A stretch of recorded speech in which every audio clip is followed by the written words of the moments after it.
What do you think you're doing, Erica? It may be your mission, but this is the CIA's plane.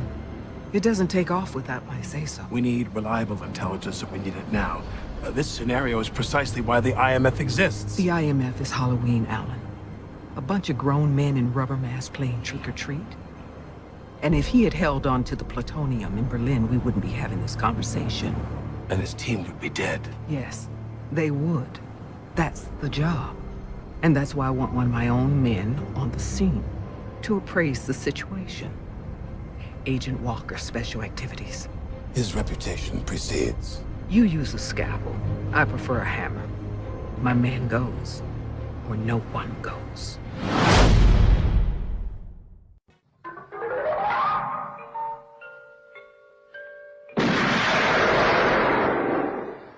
Do you expect me to talk?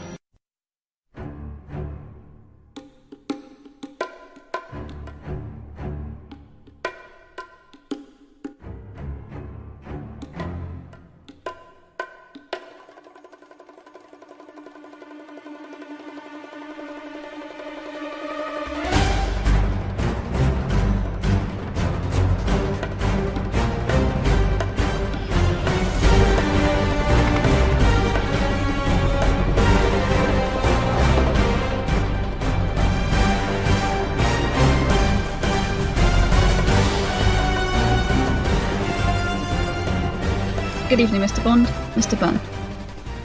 Your mission, should you choose to accept it, is to review the best Mission Impossible film, Mission Impossible Fallout.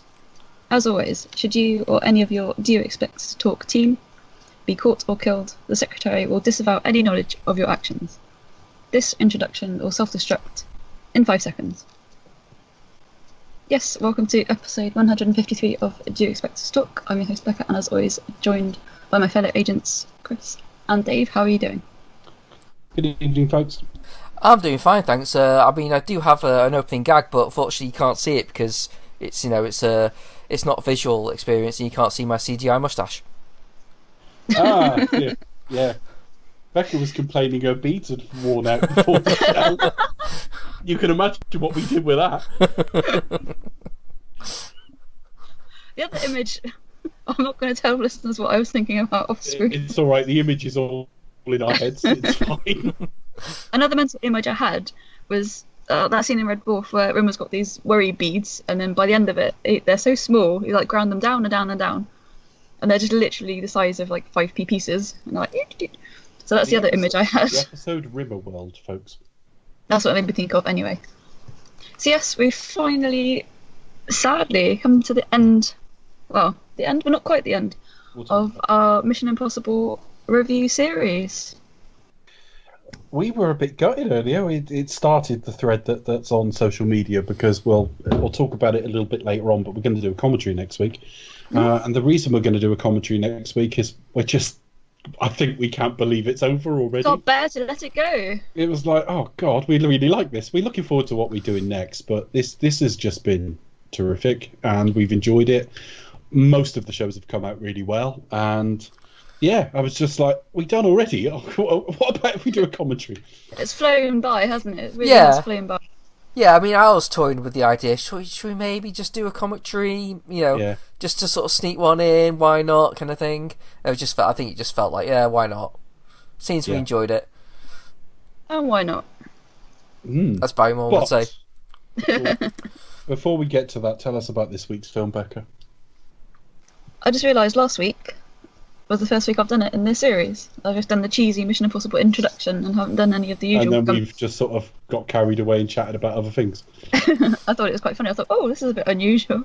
Tonight we are reviewing Mission Impossible Fallout, starring Tom Cruise, Henry Cavill, Simon Pegg, Rebecca Ferguson, Angela Bassett, Vanessa Kirby, Eric Berdwin, Ving Rhames, Sean Harris, Lottie Adefope, and Wolf Blitzer. The score by Lorne Buff. I've got an interesting fun fact about him at the end of the show. Written and directed by my hero Christopher McQuarrie and released 2018. First Mission Impossible film with a returning director. Now, I did listen to all 6 hours of his Empire interviews ready for this show. He didn't commit to it publicly after the last film, but he already had ideas. So for example, he'd gone into Rogue Nation expecting Lane to be a bigger character than he was. But just in the development process of that film, the whole Ilsa-Ethan relationship grew. And so she became very much the focus, and he was more the sort of cipher driving everyone's decision-making. Then, of course, he came to the decision to not kill him off. And so he suddenly thought, we can get him back. How do we get him back? And he hit on this idea of Ethan needs to break him out. He needs to break him out and sort of play a role in order to do it. And he said he went to Tom Cruise's trailer immediately because he had this idea. He had it sort of an evening, slept on it, came in the next morning, went straight to Tom's trailer, knocked on the door, let himself in. And he said, I've had this great idea for what we can do with Lane. And he said he spun around in his chair and without missing a beat said, I'm going to break him out, aren't I? It's like, how do you know I've been thinking about it all night? Yeah. So just like how in tune these two are. In terms of where that was originally going to go, he originally had a sort of darker idea for it, that Ethan did have to almost go bad and stay that way for a while and kill people and that sort of thing. And of course, we get a hint of that in what he refers to as the what if scene, which we've had hints of throughout the series and we'll cover here. But the film developed now. A bit of a myth around this film is that it should have been released a year earlier. People have sort of misremembered the timeline and believe that Tom Cruise breaking his ankle, which we'll talk about because it's in the film, pushed it back a year. Now, in dialogue, it refers to the events of Rogue Nation being 2 years before, but no, they were filming this through, I think they started April 2017, and in August he broke his ankle, and they lost they were meant to lose 8 weeks, but Tom Cruise being Tom Cruise was back on set within 6.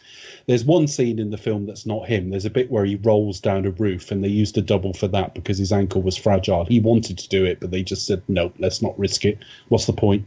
So it was always due to come out when it came out. But obviously they did have to shut down production for a few months or a few weeks. The cost to the insurance on this film was $80 million to do that because they had to keep the crew. So it meant they had to keep paying them during the sort of 8 weeks or whatever it was that they were inactive. And it did lead to them reworking the film as they went along. He says on these interviews, he said, they said something like, I think Chris Hewitt said to him, he said, I visited the set and he said, you said to me, I've got the beginning sorted, I've got the ending sorted, it's the bit in the middle. And he said in response, he said, there's always a bit of a film you're not sure about. He said, with Rogue Nation, I wasn't sure about the ending. And he said, if you go back to The Usual Suspects, that really doesn't have a start. And he said, that's because I didn't really know how to start it. But he said that during this film, he got a lot less slavish to scripts. An awful lot of it was written as they went along. They had a fairly good idea, but they were figuring it out as they went along. So even more than last week, there's an awful lot of sort of guerrilla filmmaking here. But we'll talk about it as we go through it. Any sort of opening thoughts from you guys? Yes, really enjoyed this film. I think rewatching them again, I kind of had it in my mindset that, it would kind of go in like reverse order, sadly. But it was like the previous two films kind of vying for that top spot. Rewatching this film again tonight, it is firmly in the number one spot of the series. I remember sort of obviously when it came out and being thought, it's a little bit fun by numbers, but kind of watching it again and thinking, actually, that's different. I mean, it's still obviously hugely influenced the series. Both series do feed into each other. But again, it's one of those films where like they're going to sell me a seat, but I'm only going to use the very edge of it. Phrasing. Chris, do you ever just use the tip? I've only got the tip. I was just literally stood up the whole time. It's really interesting to finally reach the conclusion of this particular thread of the series. Fantastic character work here, amazing stunt work by Tom Cruise. The man just does everything brilliantly, and even with a broken ankle, There's no stopping him. The man is a machine. Fantastic, 100%. I'm running out of superlatives. Yeah, well, Really? like, it's amazing given, like, you know the chase scene in London? The scene Yes. where he actually smashed his ankle. Didn't break, he smashed Ouch. his ankle. Like, within the 6 weeks, he was, like, out running again, and that Yeah. there were still scenes in that chase scene where he's, like, on Tom, you foot. should be recovering. No, I'm going to run. It's fine. Yeah, so you kind of almost, if you're looking out for it, you kind of see him, like, hobble a little bit, or not running Yeah. as... He's trying not to wince, but... The scene where he does it, he jumps across like a rooftop and just almost misses. And you can't immediately see how he's broken his ankle, but when you look in close, he sort of hits the wall toes first, and it bends back and just Yeah, you breaks can kind of his see ankle. how he does it. But then it cuts to another shot where he climbs up onto the roof and runs off, and that is him with a broken ankle. It's shot at the same time. There's 2 cameras set up. Yeah. And Macquarie said that was the producer in him kicking in. He just said he clearly thought immediately, this is going to cost money to remount, so I'll finish the shot. Yeah. Yeah, I mean, apparently, in his head he thought, no, that's the shot. I need to finish it. Get out. You need to get out of scene and Yeah, get it done, and get out again. On to the next one. And he knew immediately, as he's running off, he knows it's broken. He said that. He said the moment it connected, I'd broken it.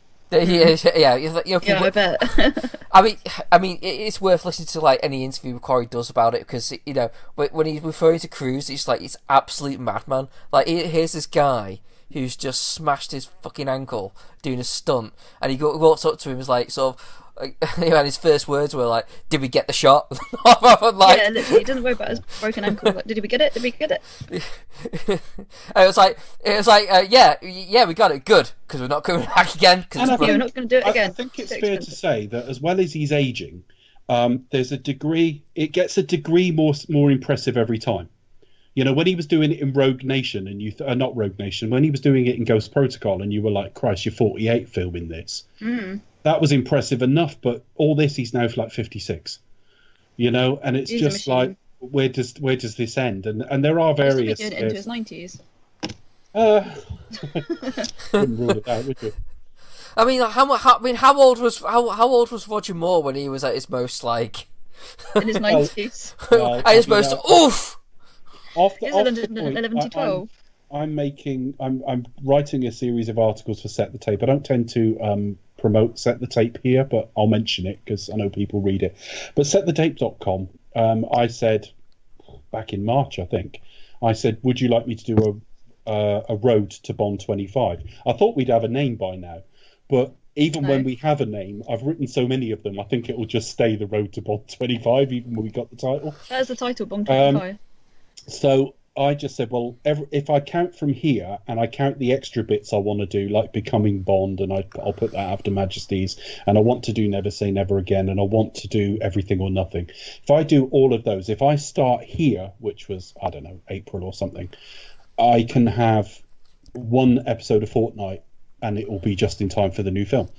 And I'm now to, not in terms of what's gone out, we haven't even started the Roger Moore era yet, but in terms of writing, I'm up to Octopussy, and famously that's a film I don't like, and I have given it a hard time, as you'd expect. I'm trying to be fair because it's for a general audience, but you do have to bring to it what you bring to it, and I don't like that film. But we're now at a point by that age where he is 55 during the film with that, so about the same age as Tom Cruise. And everything over walking pace, he needs a stunt double. Now, I don't expect everyone to be Tom Cruise, but there is a point where you just go, well, you can't even do this, can you? Come on, it's only a fucking fight. Can you do that bit? Tom Cruise is.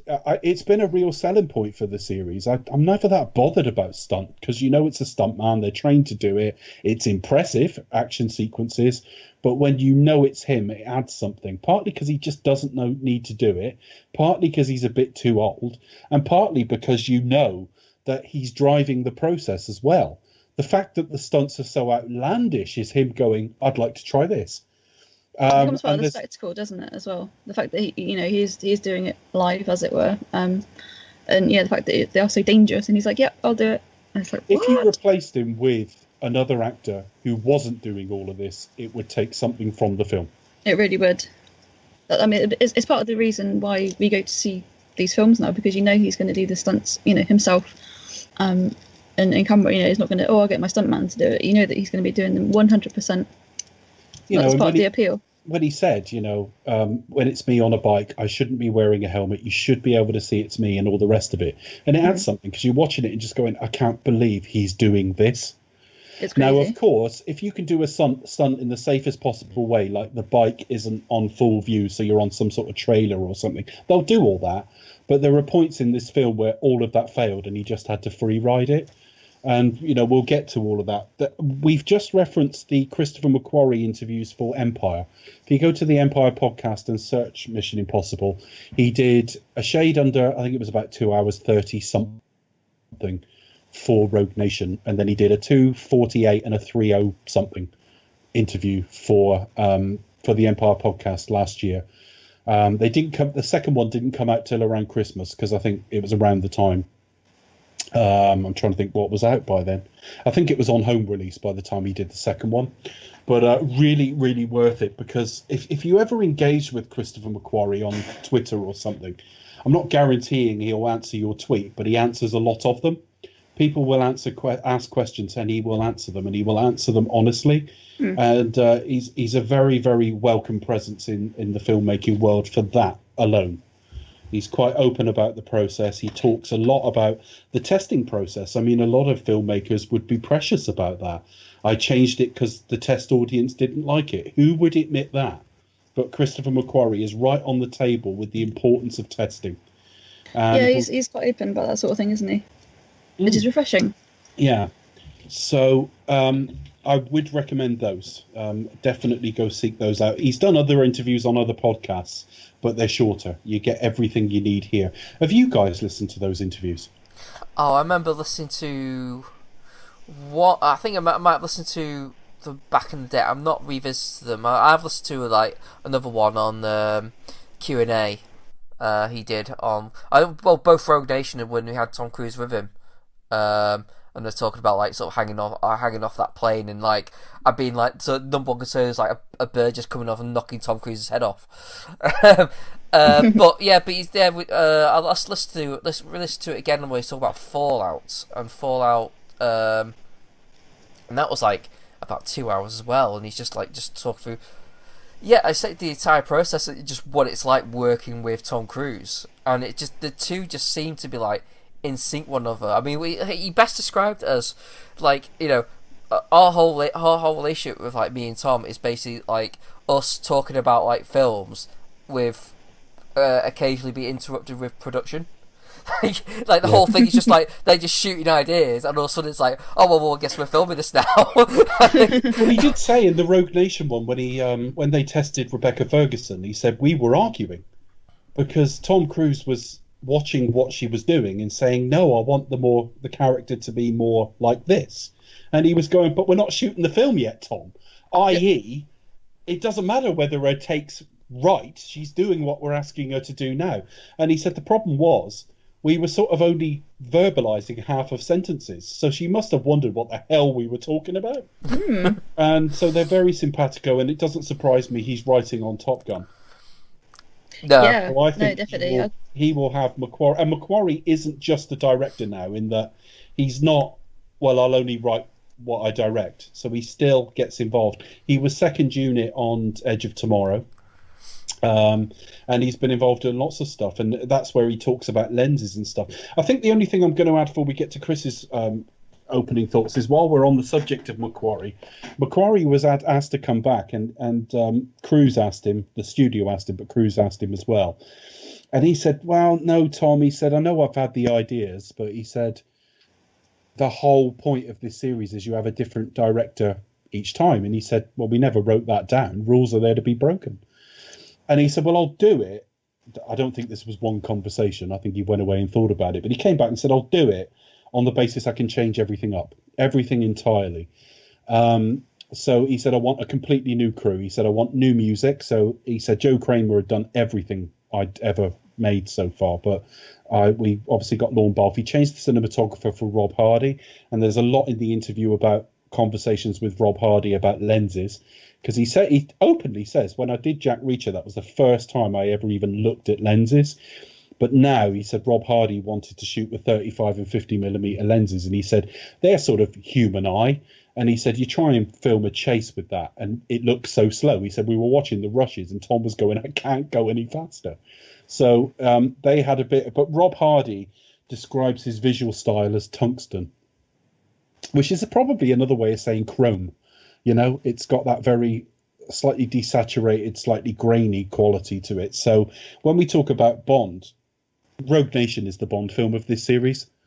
I don't think any of them are as Bond as we talk about, but if you're going to say one of them is a Bond film, Rogue Nation is a Bond film. Yeah, I would agree. But he changed it, and Lorne Balfe's score is really different. I like it. We'll go through it as we go through. It's refreshing, isn't it, I think? I like it. I mean, I almost felt embarrassed telling Charlie I preferred this one, because Charlie knows his scores, and he loved Joe Kramer's, but this is a very different score. It's nowhere near as lush as the last film. It's moodier, isn't it? It's a lot more... It feels stripped back to me, but it's a lot more... It feels a bit Hans Zimmer. I was trying to think, who does he sound like? And there's a bit in the film, there's a bit at the end where they're on the helicopters, and the music is straight from another film, and I can't think what it is. It's, you know, very declarative. It's almost dun dun dun dun dun, and I can't think what that's from. But it's very Zimmer-esque, for sure. It's very staccato. The Mission Impossible theme's great in this film. But anyway, so he's changed everything for this film, with the exception of writers. He was the writer on this. So, there we go. Chris, your opening thoughts, bud. Yeah, I mean, it's funny you should mention Hans Zimmer, because one of the first things I thought of this was, this is kind of Mission Impossible Nolan edition, and I kept thinking of Inception, not necessarily in terms of, you know, its plot or anything, but it's particularly in its almost like style delivery, and I think the key aspect of it was the score. Everything just felt in Inception. Everything just felt almost like urgent or tense. Like there's a constant pace, even through even though it's just Leonardo DiCaprio just explaining something. There's always something about it just feels like urgent. Like, no, there's a pressing thing. We got stuff to get on with. The score in that film is doing a lot of work to cover the fact that you are basically having data dumps, because that's the only way that film's going to work. I love the film, by the way, but it breaks the rule of show don't tell. And I felt it kind of here. Now, I think here is a lot more visual. They obviously there's not a lot of like exposition. They don't just tell you a bunch of stuff. I think they very much are like show don't tell, or they will happily like cut out stuff they don't need. Because I think they're one of the good things about them. They're not very precious about it. You know, it's whatever suits the film. But I did definitely felt like this constant, just this like constant sort of tension, like momentum always going forward. So even to the extent that even when there wasn't like an action scene happening, I felt like I was constantly always watching something like I was constantly feeling like there was always an action scene. The film just kept on moving, like so it's like 1 minute like okay, there's Tom Cruise shootout. Next minute, he's in a plane, he's doing a halo jump, and then he's down to fight in the bathroom. Or where we are, there's a bit of a fight in the in the place in France, and we're moving on. We're going onto a heist. Everything keeps on moving forward, and then there's like another big chase scene, another chase scene, and it doesn't get stale. And I think this is probably one of the most impressive action films I've seen of recent years. I think one of the things I came out of it was, you never thought of Tom Cruise as being an action star, but I think after this one, after the work he's done on Mission Impossible, and after like all the other films he's done as well, particularly with quality, I think he's a full-fledged action star now. I think he has every right to that title, because the stuff he does in this film, stunt-wise, the commitment to actually giving you the visual element of him doing all that shit, and he fractured his fucking ankle and made it like a selling point. I mean, talk it's about like incredible, isn't it? It's on a whole other level. Yeah, but that's the point. Like, he is like, no, it has to be me. If you look at like sort of Top Gun, he's like he was talking about, no, you have to see me in that fighter plane, and he was talking about like as well as getting all these young actors who are actually in the fighter plane, and you'll see us break the sound barrier for real. Shit like that, and it's the thinking, no, I'm going to put that on the fucking screen. Nothing about this is fake. Yes, other films can do that, and be visually impressive and whatnot. But I want to like do something different and create something real, and hats off to him for that. I mean, fucking hell, then that is dedication. And and I'm side note, I'm actually looking forward to see what Top Gun 2 delivers. Even though it probably will be just it's very exciting. Even though it probably just will be like Top Gun again, but with updated and ridiculous stunt work going on. But yeah, fuck it, why not? But so this is probably hands down probably the best of the series. It's it's got a good cast all around. Henry Cavill's does good work here. I think it makes good use of the location. I think the relationship between Cruise and McQuarrie have is they do develop this idea of just moving with the story and just letting the story just guide naturally. They have the idea what the story is. Got like, okay, well, here's the basic setup. Here's where we're kind of going to go. And then we'll just figure out set pieces. McQuarrie's sort of attitude towards it is like, well, I need a location first before I can come up with a set piece. Yeah, he said he scouted every location before he wrote the film. So most people want to know that set piece before they can find locations. And no, I'll figure something out, but I just need to know where we're going to be, and then I can come up with something. And it's just that like unorthodox, like, yeah, let's just figure something out. We're writing on the day. We're kind of like they're doing it on the fly, but it comes off so well. But it makes it that high wire rack that you think, I can't believe they're balancing all this. No, it's swap crazy. McQuarrie out for a different director. Would they fall over now trying to do it this way? Yeah, and you watch it and you think like, well, all this makes, particularly this one, all this makes sense. And given the fact that it's all done on the fly, and you think, fucking, I mean, like in Rogue Nation, like the stuff with like putting someone laying in a box and then ending that, and that was literally come up last minute. But when you watch the film, it plays off as if like, well, of course, that's always going to be the way. They reference it like twice like during the film. He actually said to the studio, he said, "Would you have accepted it if I'd pitched that?" And they went, "No, of course not." No, God no. Yeah. But that's kind of just it. I think they just trust in the story, and they have instincts about where they can go with it and what to do. And I kind of feel that sorry for Sean Harris having to be dragged in probably 5 of these things now. Is that yeah, she doesn't want to do.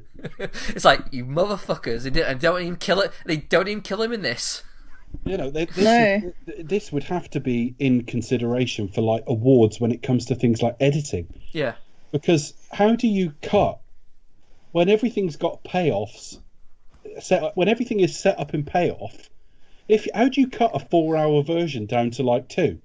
It's crazy. Because you just lose all the connective tissue. Well, for setup and payoff, you just sort of do close up and wide angle. Yeah, we're paying off. Yeah, that's Taika Waititi's way of doing it. Yeah, you can imagine if there was like a stock market listing for wide angle lenses, just it went through the roof after Comic-Con. So what, Jude Natalie Portman back? Like, I'm not interested. Not interested in Marvel. What? How much money? Yeah, right. Yeah, all right then. Wide angle lenses, you say? Huh? My first thought was, is this animated? Because she can just like phone it in from the set of whatever fucking wank fest she's doing from Aronofsky.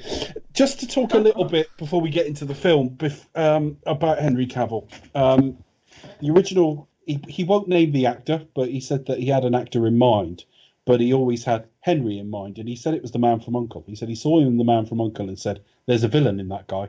There's a villain underneath the surface in that guy."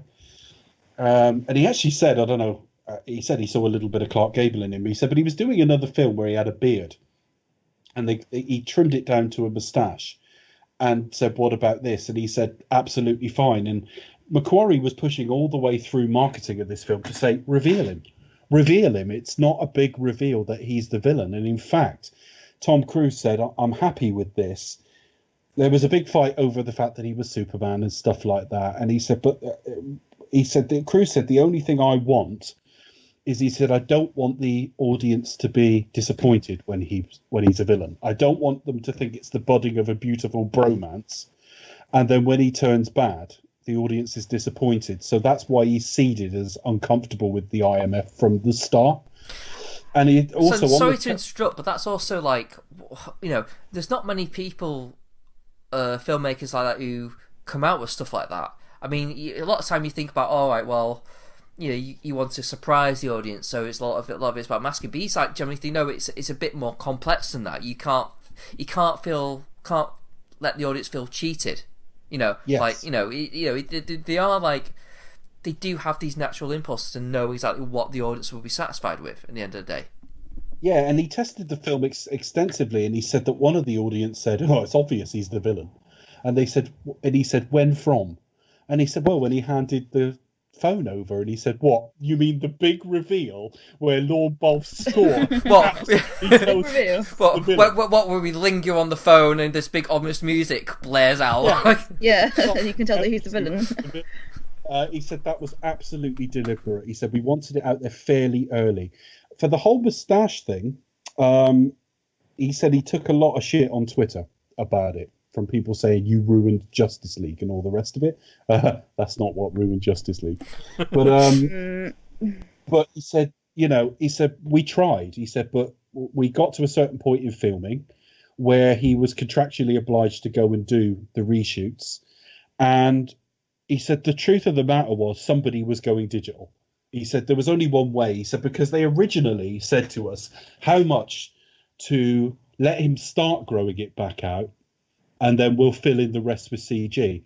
And he said, if you want to see how bad that is, look at Tom's beard in Rogue Nation. He said, it's all right for a scene. He said, but you don't want that for a film. He said, that sort of trying to track in facial hair doesn't really work. He said, but we did the due diligence. We went and looked at however many shots we had. He said, I couldn't speak for how much theirs cost. He said, because I don't know how many shots that was. He said, but we did the math on it. The maths on it. Did the maths. Crunch the numbers. And he said that we came up with a figure of $3 million. And he said, I tell you what, give us the $3 million that you would have paid us and we'll shut down. We'll shut down, let him grow it back. And apparently the studio got wind of this, Paramount, and said, are you mad? We're not shutting down. Yeah. And he said, so we came out with the only thing we could think to do where it would still look all right. The studio wouldn't go with it, and so they had to go digital. And he said, the problem when I talk to anyone on Twitter on it is, he said, if they're not bashing me, they're trying to get me to like join in the fun on it, bashing them. And he said, it's not funny. He said, it just isn't funny. He said, we were not there to try and like damage Warner Brothers or that film. And he said, I haven't seen it yet, because this was obviously a few months ago. He said, I haven't seen it. He said, I don't know how it came out. He said, but we did what we could and we couldn't change it. And it's as simple as that. He was already in the can with a load of footage with a moustache. So they ended up having to do it for Justice League, remove it. And I think we can confirm to anyone who hasn't seen Justice League, it doesn't look right. Oh, yeah, definitely. I mean, it was controversial, wasn't it? I mean, interestingly enough, McQuarrie and Cavill have actually... Well, I think Cavill approached Warner Brothers with an idea that he and McQuarrie had for a Superman film, and Warner Brothers didn't even go for it. It was something that would have like put something that they both wanted to do. Thought it'd be a cool idea, and Warner Brothers rejected it as well. So...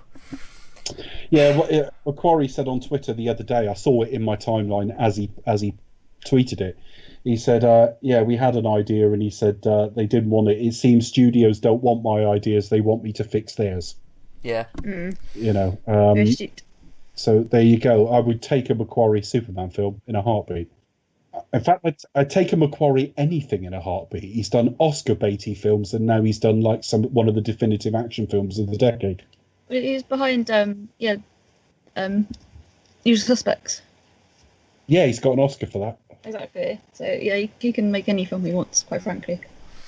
I mean, like, he was talking about like, don't want like World War II film, but he pulls out, but Saving Private Ryan, but Dunkirk, and so the truth is, like, you have to like sort of do what Nolan did and give him like a big franchise, and then do Inception and give him like another big load of money before you get to do like whatever you want. But before then, it's like, well, I'm just a regular director. I'm only a musician, that I'm in because Tom Cruise likes me, basically. Yeah, and he did say this is the first film he's done. He said even when he watches Rogue Nation, he said there's the odd shot in it that looks flat, and he said I can't really work out why. He said, but this is the first film where I really felt like a director, where I felt like I had a thorough grasp of what I wanted without being slavish to it. It's the first time I wasn't a slave to my script. He said I felt confident in the process of figuring it out as I went along, and I completely understood lenses.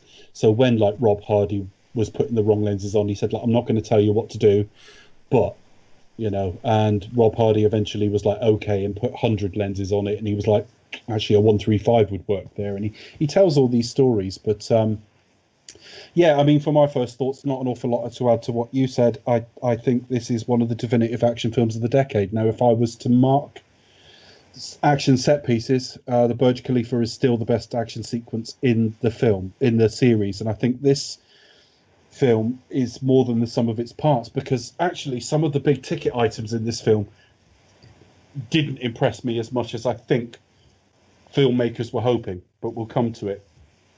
But the overall effect just serves as a definitive statement. It marries everything they've learnt to date.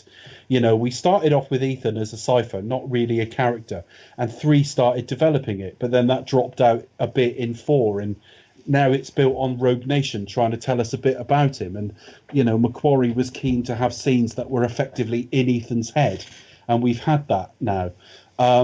Bringing back a bit of banter between the crew. The first scene in the film, they shot it, and it was like, we need to redo that. There's not enough interplay between the crew.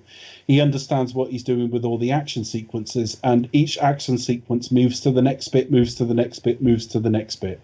And it just has a completely logical flow to it.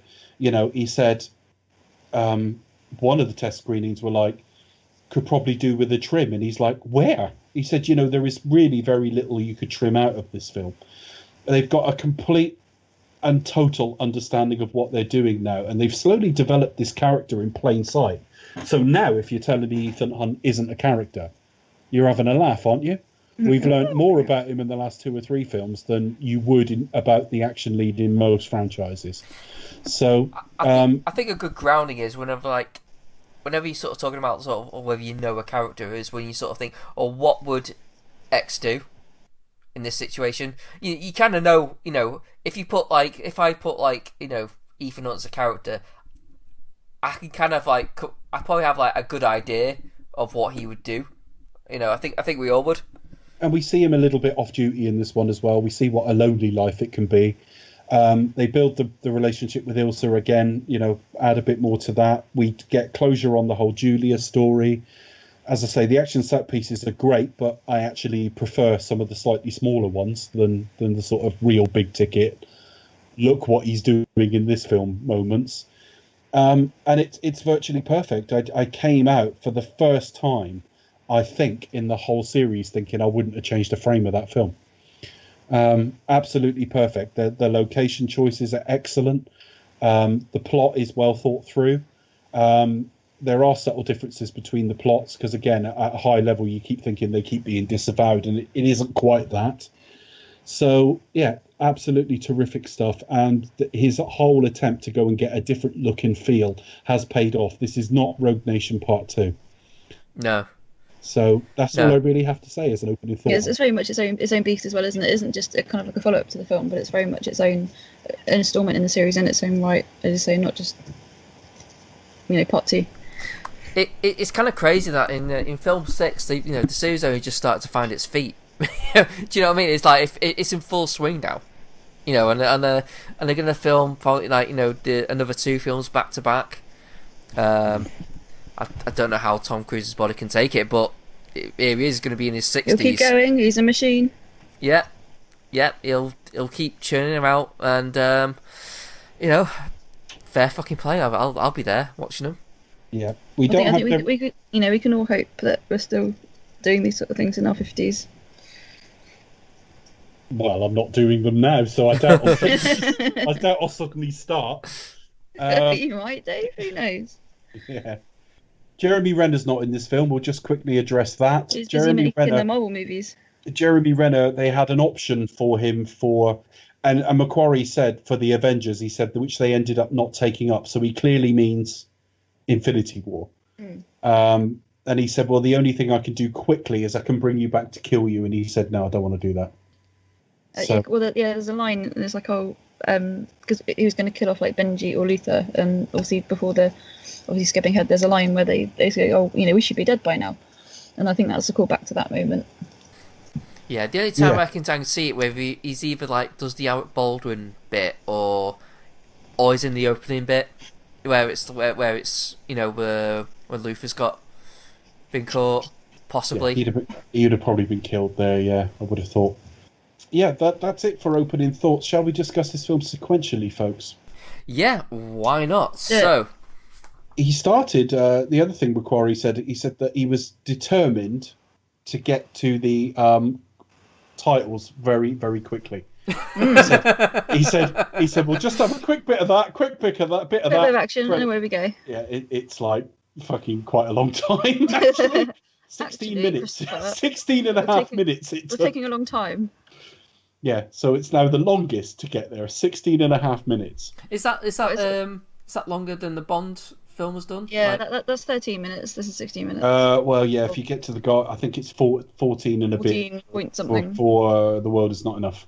I think it's the longest pre-title. I can't remember if that's including or without the song. I can't remember. That's Skyfall. What whole Skyfall? No, Skyfall is shorter. The longest is still The World Is Not Enough. Skyfall's probably second. Yeah, it's quite a long one. Yeah. She said. What?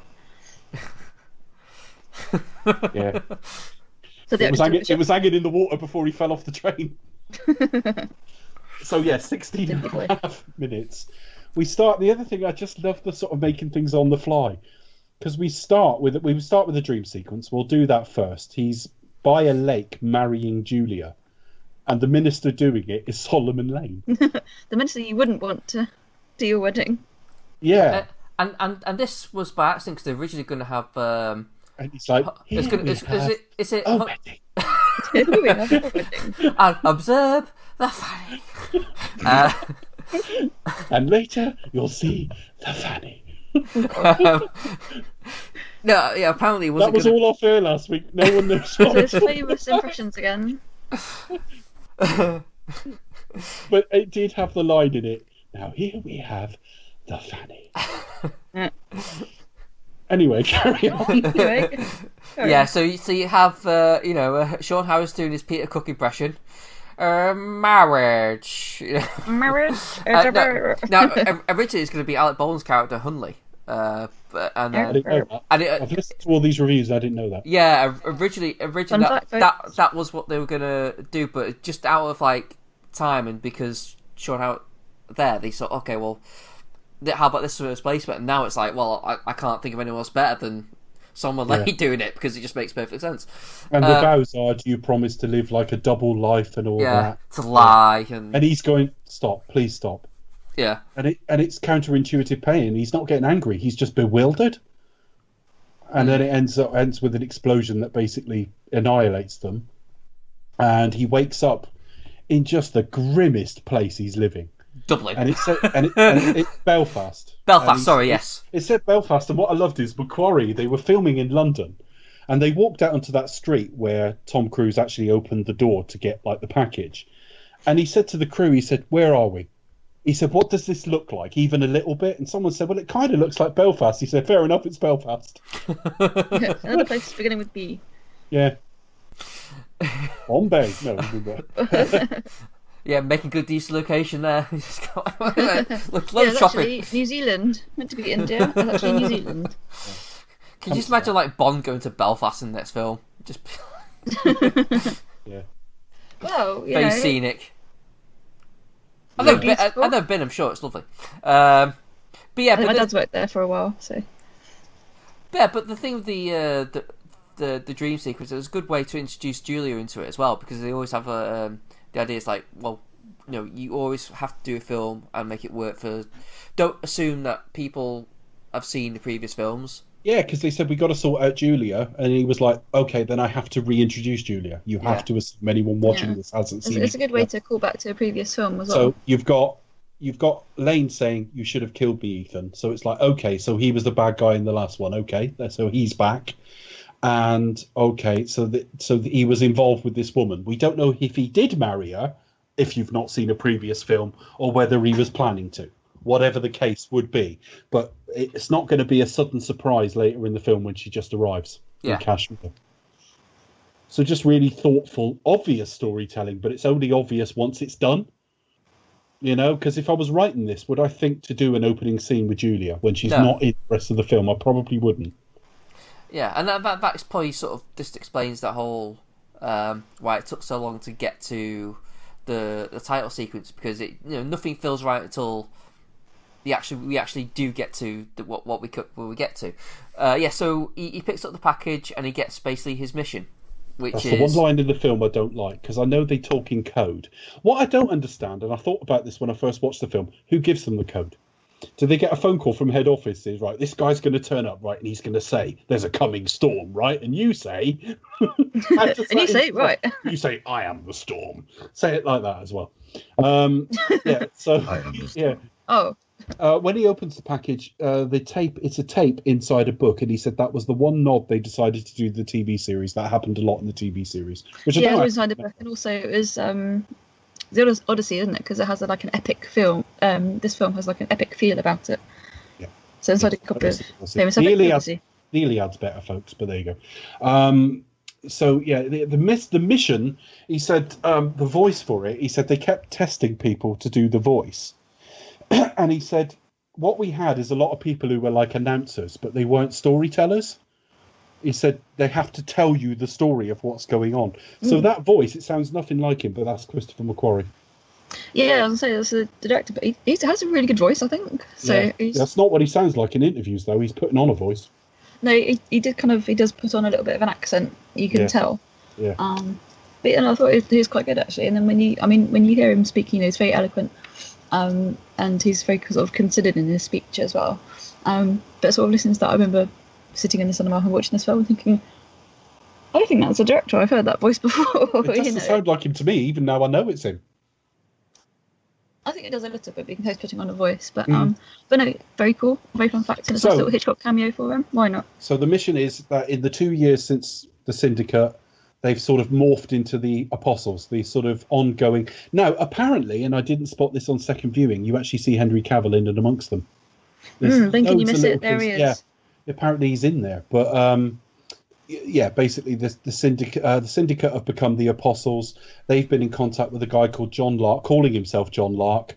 And it's all to do with getting hold of some plutonium in order that they build three plutonium cores. In order, they had real problem with this 3 as well, because they said they only really had 2 at the end, and it was like, well, what happens to the 3rd? And people were selling to him, we'll drop one of the major religions. He said, you can't do that. He said, you can't attack Islam and Christianity, or just Judaism and Islam, or just Judaism. You know what I mean? He said it's all of them or none of them.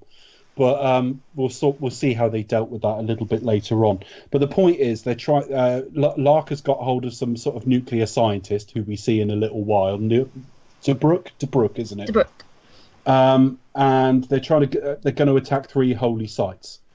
They've already been responsible for an outbreak, and there is talk of Kashmir at this stage, which is an absolute tinderbox for that part of the world. And that only came out because when they scouted New Zealand, and he said, well, this is great, but New Zealand isn't at the centre of anything. What does this look like? Even a bit.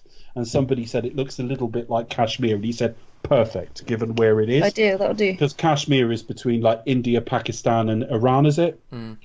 When you look at a map, and he said absolute tinderbox. There's major water supplies there, and all the rest of it.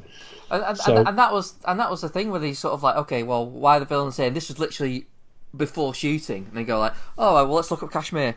Oh, well, that'll do. Yeah, bye. So just like literally find anything, come up with any old reason, and that's and it just makes perfect sense. So his mission is to intercept the plutonium and stop it falling into the hands of the Apostles. I can imagine in the course of this review, I'll say the Syndicate occasionally when I don't mean it, but we'll apologise in advance. The Syndicate and the Apostles are much the same thing. Yeah. Pretty much like Spectre and Quantum now, really, at this point. Yeah, interchangeable. So they next turn up. Where is it they go? Where is that? Where is that? They go straight to Berlin. Berlin. Berlin. Yes, because they're having the meet up. You have you got Luther in the van, and you have Ethan and Benji, and waiting to do the stop. Yeah, and Benji's a bit apprehensive. There's a bit of back and forth. Is he nervous? Is he relaxed? We don't know. And Tom Cruise, supported by the choice of haircut and clothes in this film, looks cool as a cucumber. Really kind of relaxed about it. So they're going to meet some broker to buy these 3 plutonium cores. And I don't know what I want to. Tom Cruise's look, cause he's gone back to the short hairstyle as well. Because like the previous sort of films, his hair's got a little bit longer, but no, he goes back to kind of a shorter style and looks very cool, as you say. Yeah. Suits him. And actually, I meant to say last week when I thought I can see Tom Cruise aging, but actually he looks better than in Rogue Nation. His face was a bit puffy in that. I don't know if there was any like Botox or anything, but he looks younger than he did in Rogue Nation. He's starting to look a bit melty in Top Gun though. Melty. Melty. Yeah. He starts to look a great, little Chris. bit. I love that word. That's fabulous. Yeah. No, he looks better. He looks better than he did in Rogue Nation, and they're dressing him better than he looks in Rogue Nation as well. But again, different costume designers and everything in this film. Like Pierce Brosnan in The World Is Not Enough. He looks. Yeah, but he could better than he did more, last time. but he could do more than 2 expressions. He can. Then go at the end. Yeah.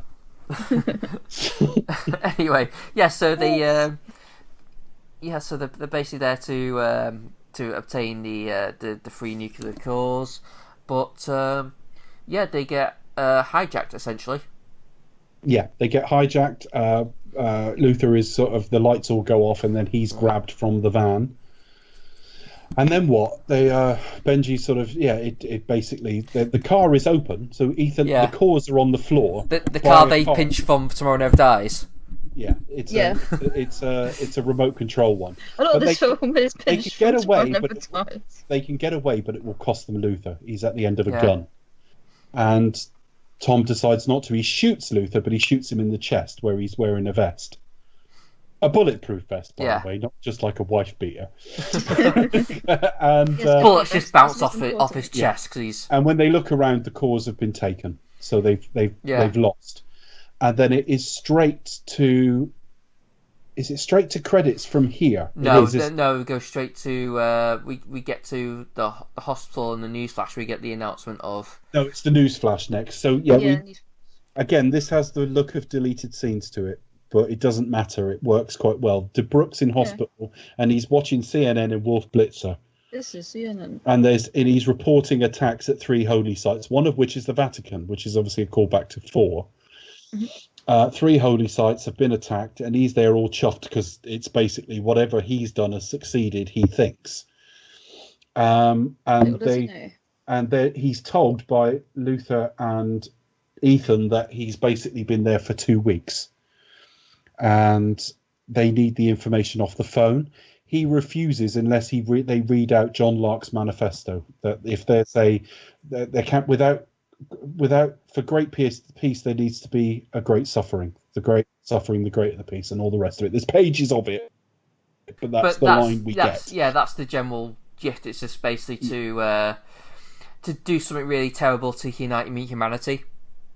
It's very, very similar in some respects to Ghost Protocol. It is, plot.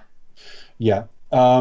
There's lots of stuff that I thought from Mission Possible 1 as well, because you also have the beginning of this, which is like a big setup. Like the opening bit is the whole like staged confession type thing. You have Max essentially, or Max's daughter, essentially in there. You got Ethan being set up as a mole. Yes. Where he's not, having to prove his innocence. So it's all this. There's actually quite a lot of connective tissue that actually that's just kind of and considering the fact that the main driving thought of it is Ethan not wanting to sacrifice life, which is when you think about the first one where he lost his team and he's doing this mess because he will not. It's the same conversation we had about Endgame. If you're less than complimentary about Endgame, you start calling it Greatest Hits Marvel in a negative way. But if you're positive, you start thinking of it as like a definitive statement. It's the culmination of a lot of other things you've done, sort of built into this new sort of whole. Yeah. So I really like it. But basically, he has to make a call. He makes a big play of he's going to beat up Dubrook. Yeah. And eventually he's talked into releasing it. So they make a call, and then Wolf Blitzer gets a message to read this out in full. As he starts reading it, Dubrook basically unlocks his phone for them, which they plug straight in, which means they've got all the information on these nuclear weapons and what it is John Lark is looking to do and where they're meeting and all the rest of that sort of thing. And then it turns out it was a complete trick. Yeah. In walks Wolf Blitzer, and it's not Wolf Blitzer, it's Benji in a mask. And actually the accident was that afternoon. Yeah, and then we go cut to the credits, which is basically we don't necessarily see the sparkling fuse, but we see like the film sort of like burning up as it's changing, don't we? Do you know what it reminded me of? And this is not a compliment. It reminded me of Robert Rodriguez's Troublemaker Studios.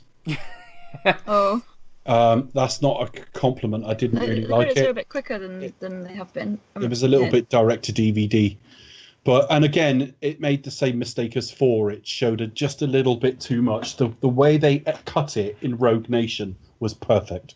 It's a bit more like Jerry Anderson style. Like this week, this episode, you'll see this, and this. But we kind of see a bit too much. But Troublemaker Studios is perfect if it's Machete, where it's an intentionally B movie. But this is fine. It's okay. It's just interesting. This is better than Ghost Protocol. But yes. I agree. I prefer Rogue Nation. Showed way too much. Rogue Nation was better. When we come out at they're meeting at an airbase, aren't they? He drives up in his, I think it's BMWs in this film. It's all BMWs. That's the product placement in this film. Yeah. He drives up in a BMW and he starts almost apologising to Hundley. He's just going, sorry, we're in this situation. And Hundley gives a bit of a speech. It's a bit on the nose, to be honest, but it's that type of film, unfortunately. And he has to say, no, it's your greatest strength. It's why I came over to you. You have something within you that you can't decide between one life and millions. So very on the nose, but that's it. And they hear that John Lark is going to meet a character whose name I've forgotten, but she's known as the White Widow in Paris. That in about 3 hours' time, they've got to, and they're in Berlin, so they've got to get across to there. And before they can do it, along comes Angela Bassett as the head of the CIA, walking with Henry Cavill's Walker, Erica Sloane, and August Walker. Yeah, who's an assassin. You didn't ever hear his first name in the film, do you? So you're not. No, he's never once referred. Strawberry Walker. Yeah, Strawberry Walker forever. Nothing is real. Raspberry Walker. There you are. Yeah, there we are. No, thank you. Yeah. So she basically says, you have just lost, the actions of the IMF have just lost 3 nuclear cores. If you want to carry on with this, he's coming with you. That's it. Either he goes with you or you don't go. And if you go off grid, he's got orders to hunt you down. And from the get we see Walker. He's very much like smartly dressed. He looks very functional. Like the first shot, he's there looking at his watch. So just something simple as that just tells us something about. Okay, well, he's punctual. He's rigid. It's meant to be sort of scripted as like the Hammer when Ethan's meant to be like scalpel. Somebody looking at their watch also gives the message it's all a bit beneath them. Yeah, true. It's like it's very much like business. Strictly business kind of thing. And also he's sporting a bad guy moustache, so... he's a villain. All deliberate. Is he wearing any socks? Yeah. Is he wearing any socks? That's what I'd like to know. That's the real sign. Yeah. There's a bad guy directing a Bond film at the moment because he wasn't wearing any socks, was he? No. So they basically fly over Paris and they're going to halo jump in. And Tom Cruise did over 100 of these in preparation, and 3 different, because they had to catch a certain time of day. They could only do 1 a day, and they did three lots they had like of it. 3-minute windows, didn't they? They're not jumping over Paris. They're jumping over Abu Dhabi. That was put in by CG later. It was taken from drone footage. Just incredible. It's great. It's crazy. So they have a little bit of a Barney on the plane. They really don't get on. I also noted, first time I ever saw this, Tom Cruise is no longer hiding his height. No. Walker towers over him, and there's no hiding that. Whether he's wearing slight lifts, because actually there's about 8 inches between them in height in reality, and I'm not sure the gap is that big, but it's there. No, but it's probably deliberate because obviously, he's quite a lumbering figure anyway. Yeah. So, you. What's that building called they've got to jump into? Is it the Grand Palais or something? The Grand Palais. Okay. Whatever it is, they've got a halo jump right over that and go in there. So they can. The plan is to find John Lark. He's got something in his wristband because it's a big party, John Wick 2 style. It reminded me of Colour Palette. And they find him, replace him with a mask, and Walker is supposed to walk him out the front and sort of hand him over. That's what's meant to happen. Walker immediately suggests he doesn't want to do that anyway. The jump itself, I think, is the one bit of the film that I don't like as much as I should like, and yet it's an incredible piece of filmmaking. A guy with an 8K GoPro on his head filming this. I mean, to be honest, at first I thought I was a bit confused because Walker just seems like a bit like of an imbecile. Yeah, but that's the initial impression. But when you watch he actually says, "You have killed so many Syndicate leads over the last couple of years." Yeah. You know what I mean? You've actually hurt us with this. But which also is like another little clue, really, because he's like, well, you're the reason why we got no actual leads to follow, which gives you like. Yeah. Also on the plane, he says to him, "What are you going to do how are you going to replace Lark?" And he actually scans his face. Henry Cavill's face comes up on the computer, and he said, "Will be John Lark." And it's like, you've just shown us John Lark. There's loads of little clues. Yeah. But it does make sense because obviously Ethan gets out, starts thinking, no, it's a bit of a storm, we have to rethink this. And obviously, as soon as he hears that, he's like, no, we have to go now. So obviously he wants to be there regardless, so he makes Ethan go. Which I think is probably the reason why he did what he did. So he jumps out, is hit by lightning, and Ethan basically the action sequence is Ethan trying to save him in midair and land safely, which obviously they do. They get in, it's straight into back into the man at C&A look, and I think they're trying to find Lark from his wristband, and they track him to the bathroom. And Macquarie said the design of that was deliberate. They didn't just want guys stood in a big open room, so that's why you've got the bit down the middle. And he said he wanted it stark white because they're kind of exposed. It is like the cockroach on the kitchen floor sort of thing. This sequence is great, and of course later on when Walker is telling Erica about it, he's saying, well, Lark wouldn't send himself, would he? He would send another guy, one of his acolytes, which is exactly what he's done. Yeah, basically. I mean, the bathroom is a bit given that this is like a big, huge, bumping place. I'm surprised at lack of people in the constant there, and it's very, very clean. The cleanliness of it is bizarre, but then this is a high rollers nightclub, isn't it? Yeah. So they go in. They try to sedate him, but it goes wrong. So Walker just smashed his head in. Yeah, conveniently breaking the laptop as well, which is obviously deliberate. But again, it plays within the scene. He can explain that away. And for all we know, he's meant to be the more abrupt reckless guy. Yeah, the more I'll just the hammer essentially. Yeah. So. The scene in the toilet store was funny, particularly the rumours about Tom Cruise over the years. I'm thinking, you're not, because you just wouldn't do that scene. You know what I mean? But yeah, they can't scan the face properly. Yeah, and then they wait for the guys to go, and then the guy who's supposed to be Lark wakes up, and they have another huge fight, and he basically just kicks everyone's ass. Yeah. I mean, he really wasn't expecting to be this almost this one-sided. Yeah, and Tom Cruise Ethan looks a bit worn out in this as well. They're not trying to hide the age completely. Yeah. And of course, he's just about to sort of get the upper hand, and Ilsa shoots him. Yeah. Ilsa arrives in the bathroom and shoots him. She's obviously tracking the same guy. And then, of course, it's a bloodbath there, so they have to someone else comes in and they fake that Henry Cavill's hurt himself or something. Yeah. And then he's like, I've got to go in without a mask. We'll have to just assume they haven't met. Yeah. And he says, hope is not a strategy or assumption or whatever he says. And she says, you must be new. Yeah. I mean, it's pretty much how like Ghost Protocol again, isn't it? Sort of like, oh, well, mask doesn't work. We've got no choice. Yeah, let's just assume. And we've had a mask gag. That's good enough. And so where do we go? He goes to meet the White Widow. He walks down the set of John Wick 2. Yeah. On the way into this sort of room at the back to meet the White Widow, who's talking about a mother past tense, so her mother's passed away. And it's like this. It's this big speech. Now, this was supposed to be her singing.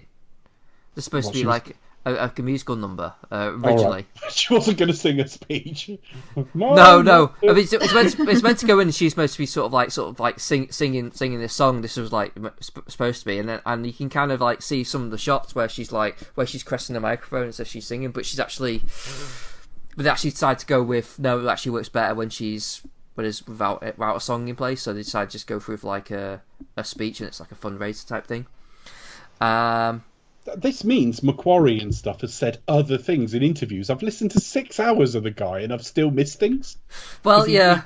There's so much going on, isn't there? It's very multi-layered.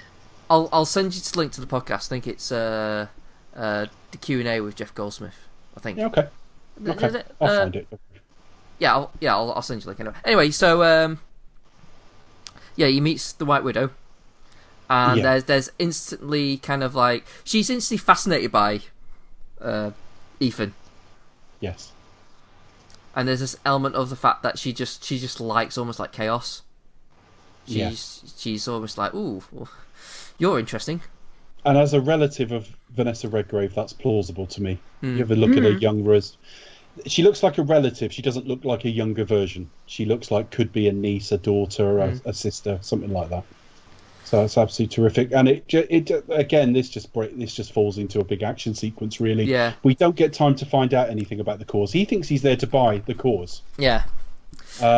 He's been told that by Elsa that there are people there to kill him, because obviously there's other people out to kill whoever John Lark is, so they're waiting for whoever that is to meet the White Widow. So obviously there are people there to take him out, seeing that he's just like approached us. So he uses that to kind of sort of say, no, there's people here to take you out. And so it highlights like the kind of odd looking burly men kind of circling them to kind of like prove his point. And it's sort of like, well, you want to take your chance. Which again is like another like just think turns into a decent just think on your feet. Hand to action sequence now where he's protecting her and fighting, and she's fighting as well, and Ilsa's there and defending them, and August Walker's stopping them getting hurt and that sort of thing. Yeah. And they get out and they head for... Is this Blenheim Palace again? It looks exactly where they were in the last film and where they filmed Inspector. I don't think it is. No, I don't think it's that place. All right. I was trying to find out where it was, but I couldn't seem to find out any information on that one, unfortunately. I think this is still definitely in Paris. Okay. I think. I mean, if anything, it kind of reminded me of like a scene in Fast and Furious 6, but yeah. Anyway. Well, this is where we get the background that she's a broker. She's there to put the sellers in contact with John Lark, not to sell him the cause. And they don't want money. They want Solomon Lane out. Because she's working on behalf of the Apostles. They want, which was the Syndicate. They want him out. So it's now tomorrow you are breaking him out. And we go straight into that what if sequence where we think Ethan is actually, the way it's going to play out in their mind, Ethan will end up having to kill cops and stuff like that. Yeah. And so when we cut to the real thing, he's obviously doing something else. But that's he admits he knows who it is. She said, "Who is that?" And it's Solomon Lane. So they've got to break him out the next day in Paris.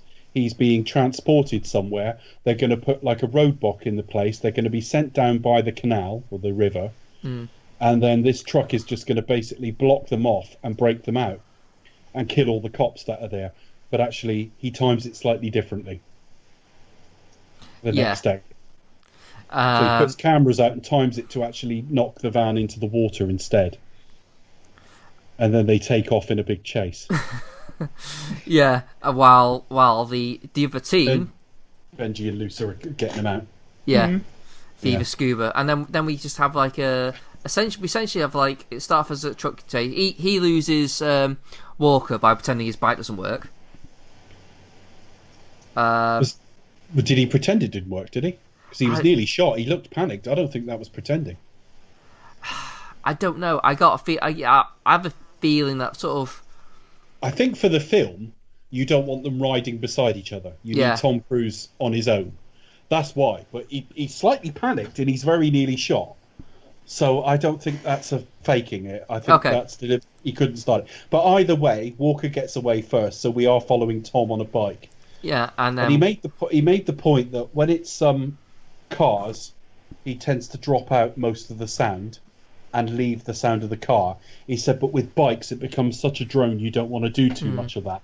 But they do use the sound design. Later on, you got Ilsa going down like a colonnade, and you do hear the bike sort of cutting through like air and different air resistance and stuff. But yeah, it goes van that they basically jam into like an alley, get out of that onto bikes, then it's Tom being chased on a bike for a while, which is just phenomenal. That's where he does go against traffic on the Champs-Elysees. That is where it's sudden changes direction, racing against traffic and stuff like that. I think this is probably the best bike work of the series. And again, it's constant pacing. It just doesn't let up. And the film hasn't stopped at all. Yeah. There's been a couple of short talking scenes. That's it. And they break Solomon Lane out. He cuts the net. He manages to get away. And then they meet up at a lockup to get into a car. And the cop that sort of spots them and gets shot was meant to be a guy, and it was Tom who said, "Make that a woman." He just said it'll just play better. Yeah. And they get away in a big car chase with Lane in the passenger seat. That's an epic car chase. It reminds me very much of like and an old school sort of car as chase well. of the 70s. Yeah, I think the choice of car as well is quite decent as well.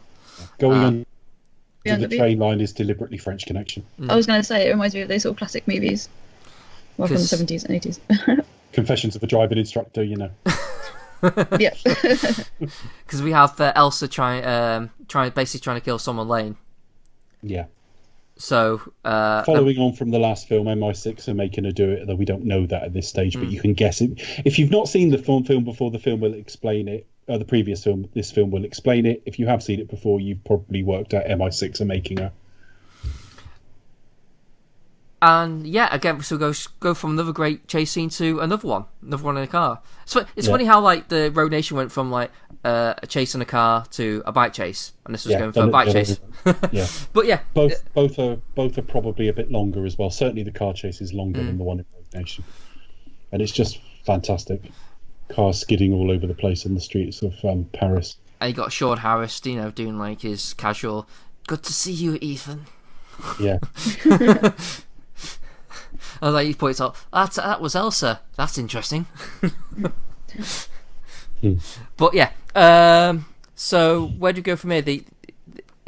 Ethan manages to get away. They get rid of the tracker that's in. They have to get underground basically to meet up with the other two. Well, to actually get into an area where they get the tracker out of him. But what we find out later, and it's spoiler for this point of the film, is they put their own in with a 36-hour delay. Because they basically put it in a drone just as the police are about to arrive. It's all done in sound design. Yeah. And you see the police sound sirens moving away. And that's it. And so they then have to get him back to meet up with Hundley. Yeah, so they meet up with White Widow again. And she kisses Tom because he's such a superstar. Well, yeah. I mean, she states that she wants whoever Elsa is, because she assumes that, well, it's her kill for my men, so he's got to meet him. She basically says to come to London and they'll be in touch for these cause. So that's where the next act of the film is going to be, London. He's asked about Elsa and he says, it's complicated, and so she still thinks he's John Lark. They've still got, before they meet up with Hunley, though, we see Walker meet up with Erica and hand her the phone. Now, we notably saw in the bathroom scene when he took the phone off John Locke's acolyte, it was broken. And he hands over a perfectly pristine phone to her.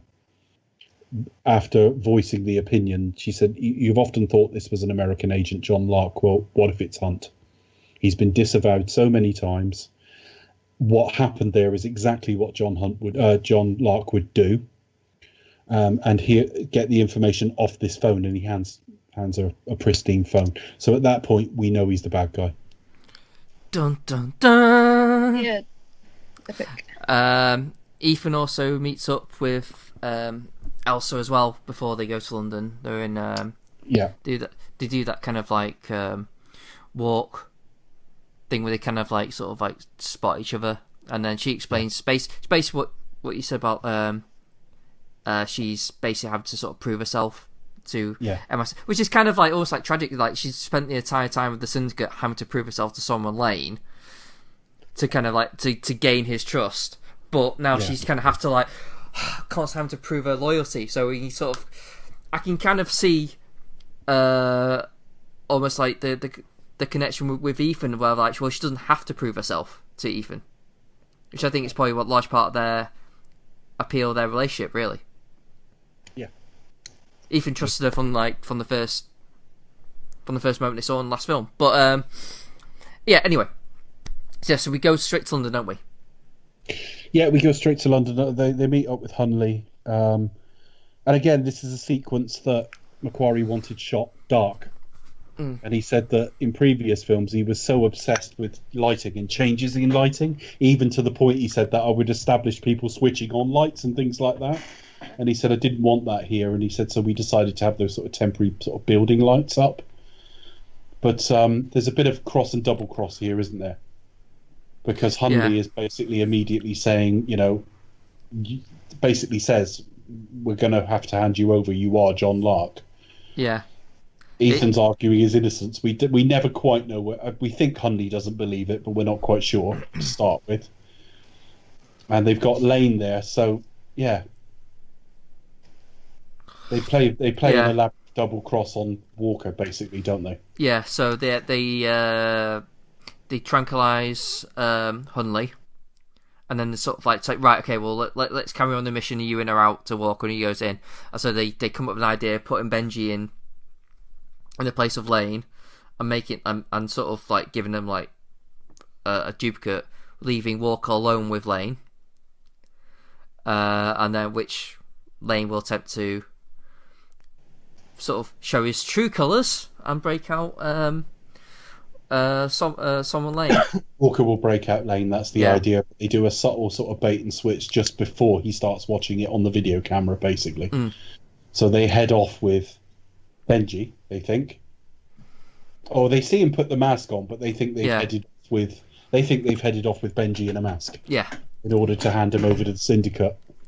And props to Sean Harris here, because he actually does a good job of playing Benji into playing Solomon Lane. Yeah, he said I'm deliberately going to play it sort of a bit overboard because he's got his big acting moment. Yeah, and he does play it slightly. There's even a couple of bits in speech pattern that I thought were Simon Pegg. Yeah. And of course he starts saying, do you have to make this so fucking difficult? First F word in the Transmission series, and basically just admits it all, and then effectively Walker works out. He says something like, she was right, the IMF is Halloween with just people in masks. Rips the mask off him, it's Benji. And Hunley's right behind him with a gun, so it was an elaborate double cross. So at this point, everybody knows he's the bad guy. And obviously they've still got the plan to go and get this plutonium, but it doesn't quite work like that, does it? No, it goes a bit... Well, the CIA then turn up. They contact... Well, he's still saying, well, no one's going to believe you. And it turns out she's on the line. She's heard all of this. But she still doesn't trust the IMF. So CIA agents are there ready to take him down. But it turns out they've been infiltrated by Walker and the it's a trabucal cross. Yeah. A quadruple. This scene must have been a bastard to write. It's a whole new number. Well, you got like sort of, three or four different parties, all like doing different things. You also got CIA with their own interest. Yeah. And then it's one of those kind of scenes where you have to keep all the different books. So, okay, this is what character A knows, this is what character B knows, this is what character C knows, and then the fourth book is kind of like what character D knows about all the others. It's kind of you've got to manage all these really tightly woven threads and keep them consistent. So kudos to McQuarrie for managing. Alec Baldwin said that he would only come back if he was killed off. So he is effectively caught in all of this, isn't he? Killed. Yeah. Yeah. He kind of got to pick. That was his reason for coming back. So I get to kind of to bow out, and I get to kind of choose who does it and how it happens. Yeah. He wanted to die saving Ethan. That was his. Yeah, that was our shtick for coming back, pretty much. Yeah. And why not? He said that he loved working with Alec Baldwin, McQuarrie said. He just said the variation in line delivery and the way he assembles lines and reassembles lines, moves words around within a sentence to make it work and stuff like that, had nothing but the most highest of high praise for him. He is perfect for that kind of role, though, isn't he? Yes, absolutely. Just better than fucking Michael Madsen having a puff on a cigarette, innit? If they've done a gene spraying off, you know what I mean? Cast Alec Baldwin. But he can do proper like authoritative bastard, but he can also be a little bit roguish with it as well. He's got a bit of warmth as well. Yeah. So and a bit of charm. Yeah. Whereas I've forgotten her name now. CIA. Angela Bassett. Angela Bassett, yes. Sorry, her name escaped me there. She's perfect for playing the role she is as just a complete ice queen who is just no fucking nonsense, takes no shit, Absolutely. Yes, sort of person who's like, who would just say like, I don't give a shit if you have the right intentions. You're not getting any fucking sympathy. But yeah. Yeah, I mean, Angela Bassett. I mean, she's another one who can almost do most things. Yeah, she pretty much does it all. Yeah, she can do most things. I'm just trying to see because she was Waller in Green Lantern. Obviously, she was recast when they started the DC universe properly. Yeah, the film was crap, but she was really good in that role, and it's a very similar role. You know what I mean? Yeah, she kind of just raises any, even if it's not a very good or very well received film. Yeah. She still managed to raise it up. Yeah. I mean, she couldn't. There was no saving that film, but she was very good in it. Yeah, not even Martin Campbell could save that film.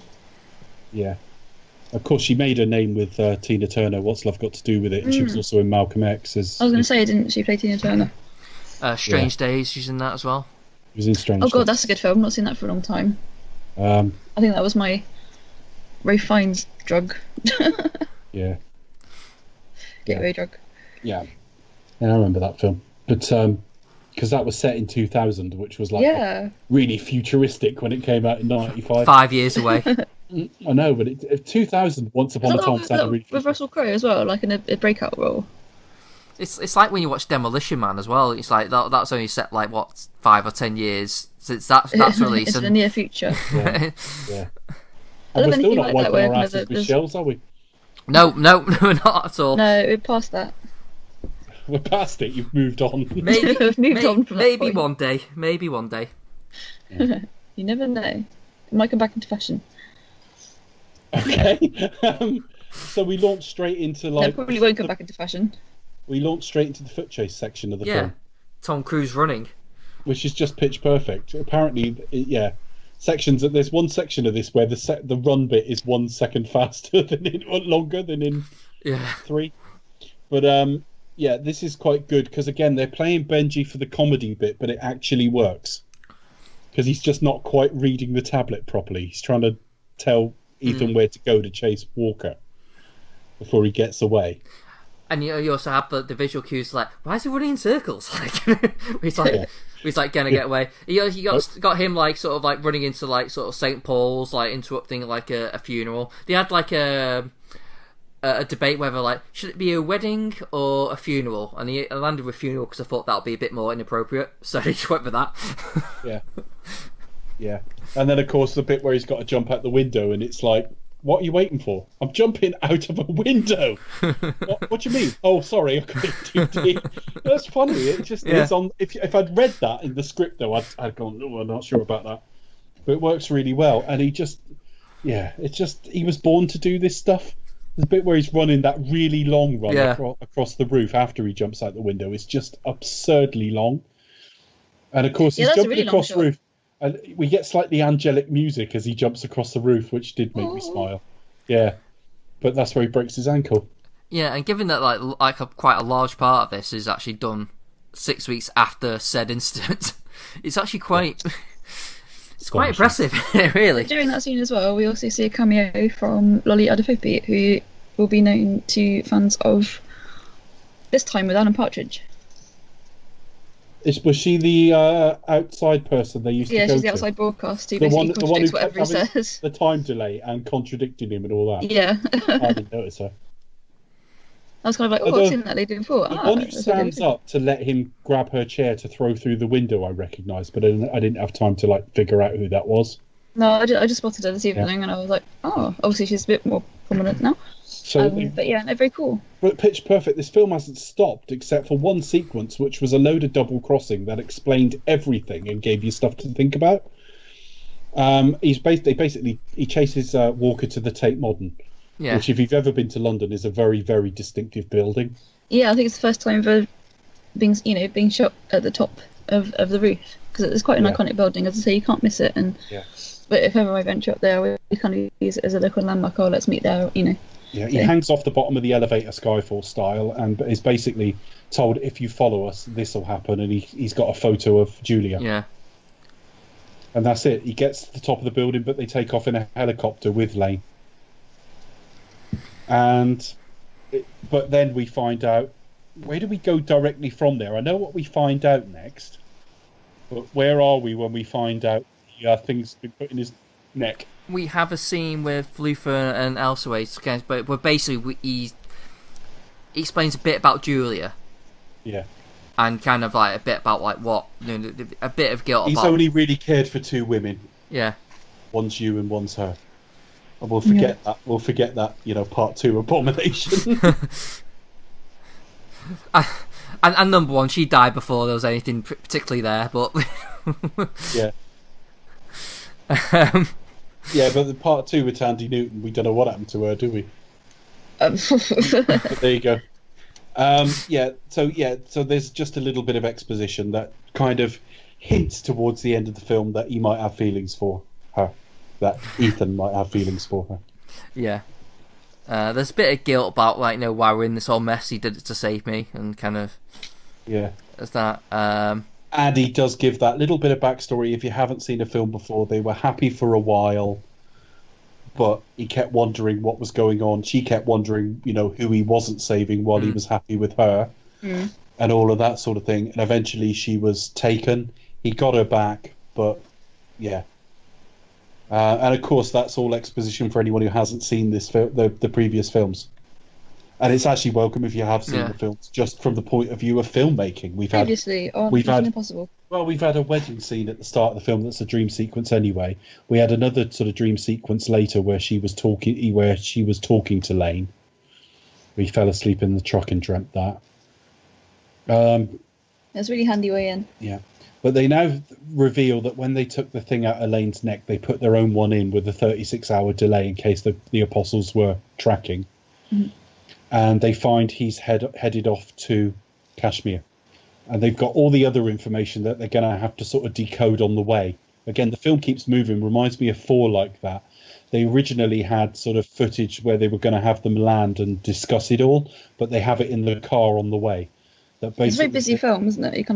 You're not given much time to breathe. The bit they figured out later was, obviously, at the end of the film, they've worked out that there's going to be 2 nuclear weapons. But there were 3 cores at the start of the film. And they got all the way up to when they had to film it. And they were like, we've got to explain this. We've got to explain what happened to the 3rd one. And they suddenly went, it's a down payment. So that's where they did it. It was a down payment, leaving the 2. They work out on the way that the only way to stop these, which is a bit convenient, is to actually set them off. You've got to hack in after they've been set off. Yeah. So they head off to Kashmir, where there's it's Doctors Without Borders, isn't it? Yep. Médecins Sans Frontières. Yep. And yeah, she's there with her new husband, Wes Bentley. That surprised me. Yeah, I wasn't expecting him in this film. When I saw naming the credits, I was like, "Oh." So yeah, fans of independent film will be pleased to know that. He explained that. They said, "Well, why did you cast Wes Bentley?" I mean, what he didn't say, because he doesn't want to insult the guy. But the hint in everything he's saying is like, all right, he's not a massive star, but he's still a name. But he's quite well known, isn't he? Still, people know Wes Bentley. And he said he just thought it was such an important role. He said, because the way I asked him to play it, he said, was the last thing we want is we turn up and he's all, what's going on here then? He said he wanted Wes to play it from a position of complete trust. She's in a good marriage. She's happy. And he said the way he described it was, there's a hole in her life. Not a hole as in, here we have the fanny. No, there's a hole. There's a hole. Not that kind of hole. And she's looking for someone to fill it. Like that. There's a gap in her past. There's a gap behind her. No, that's no better. Not that kind of hole either. Behind her, and Wes Bentley's raced right in and no. Filled it. No. No. And he knows it's there. He doesn't know what it is, and he doesn't ask, but he trusts her. He trusts that whatever it is, she's with him. He trusts her. Yeah. And when Ethan arrives, he instantly knows that's the gap in her past. Yeah. But he doesn't immediately go defensive. He trusts this woman. The bit where Tom Cruise has to sort of talk to them both, I couldn't believe what I was hearing when he was describing this. He said they were filming and they were on the very, very last day. They had 8 minutes to do this. Normally you'd want to do it several different ways with coverage and everything. They had 8 minutes, and he said, do it 3 times. He said, once you're doing it and you're absolutely straight, the one way you do it where you're the worst liar in the world, you know what I mean? And another one where you come straight down the middle. And he said, Tom Cruise as an actor, he said, I couldn't believe it. He did just the 3 takes, absolutely perfect. He just did it. In 8 minutes.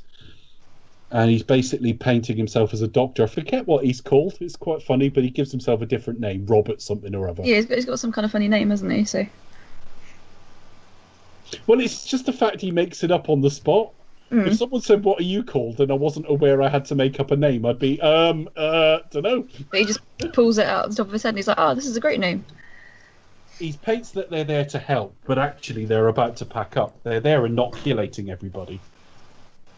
And while they're there, the rest of them have broken up looking for these devices. And Luther finds one, and he kind of, after Wes Bentley disappears, he's actually like chatting to Julia, and he kind of apologizes and just legs it basically. So there's two weapons, and they've got to get the detonator. They've got to get the detonator and do something with that. So Ethan needs to find that. One crew, Luther has found one of them, and the other one, Benji and Ilsa have to find. Have I set that up correctly? Yeah, that's right. So Benji's there looking for it, using like a nuclear detector, and he finds a room full of boxes giving off like nuclear vibes. He's like, fine. So he breaks one. It's all like X-ray equipment, and then Elsa, out of luck, spots Solomon Lane. Yeah, they don't overplay Benji's humour. I've been worried every film he's in. I'm thinking you've got to skirt a very fine line here, and he's comic relief, but they don't overdo it. I think so. There's a bit where he's going to shoot a lock, and he's like, "It's a nuclear weapon." There's I was listening to McCrory, and he said like there was like he kind of like defined it in a more succinct way. It was like it's humour, not comedy. And that's the thing, you just have little things that sort of that's an interesting way to put it. You chuckle it, but this is not a comedy. You know, it's just like... Well, if you think of life, most of us say something funny most days of our lives to somebody, but we're not doing a bit, are we? Yeah. That's what he means, I would think, wouldn't you?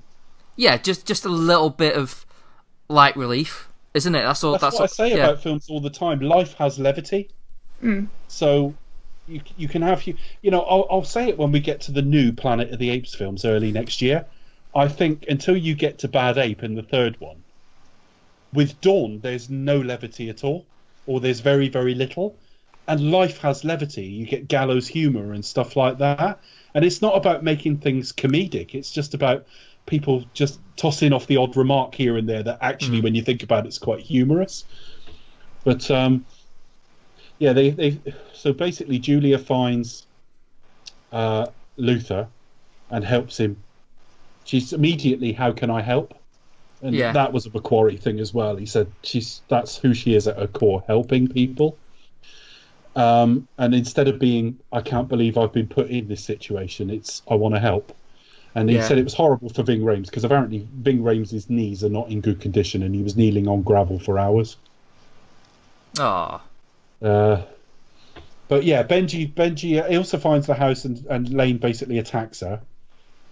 And then it's three different action sequences. Well, not action sequences. It's three different sequences cross-cut. Two of them are action. You've got Benji and Ilsa taking on Lane, but you've got things like Benji being like hanged and things like that.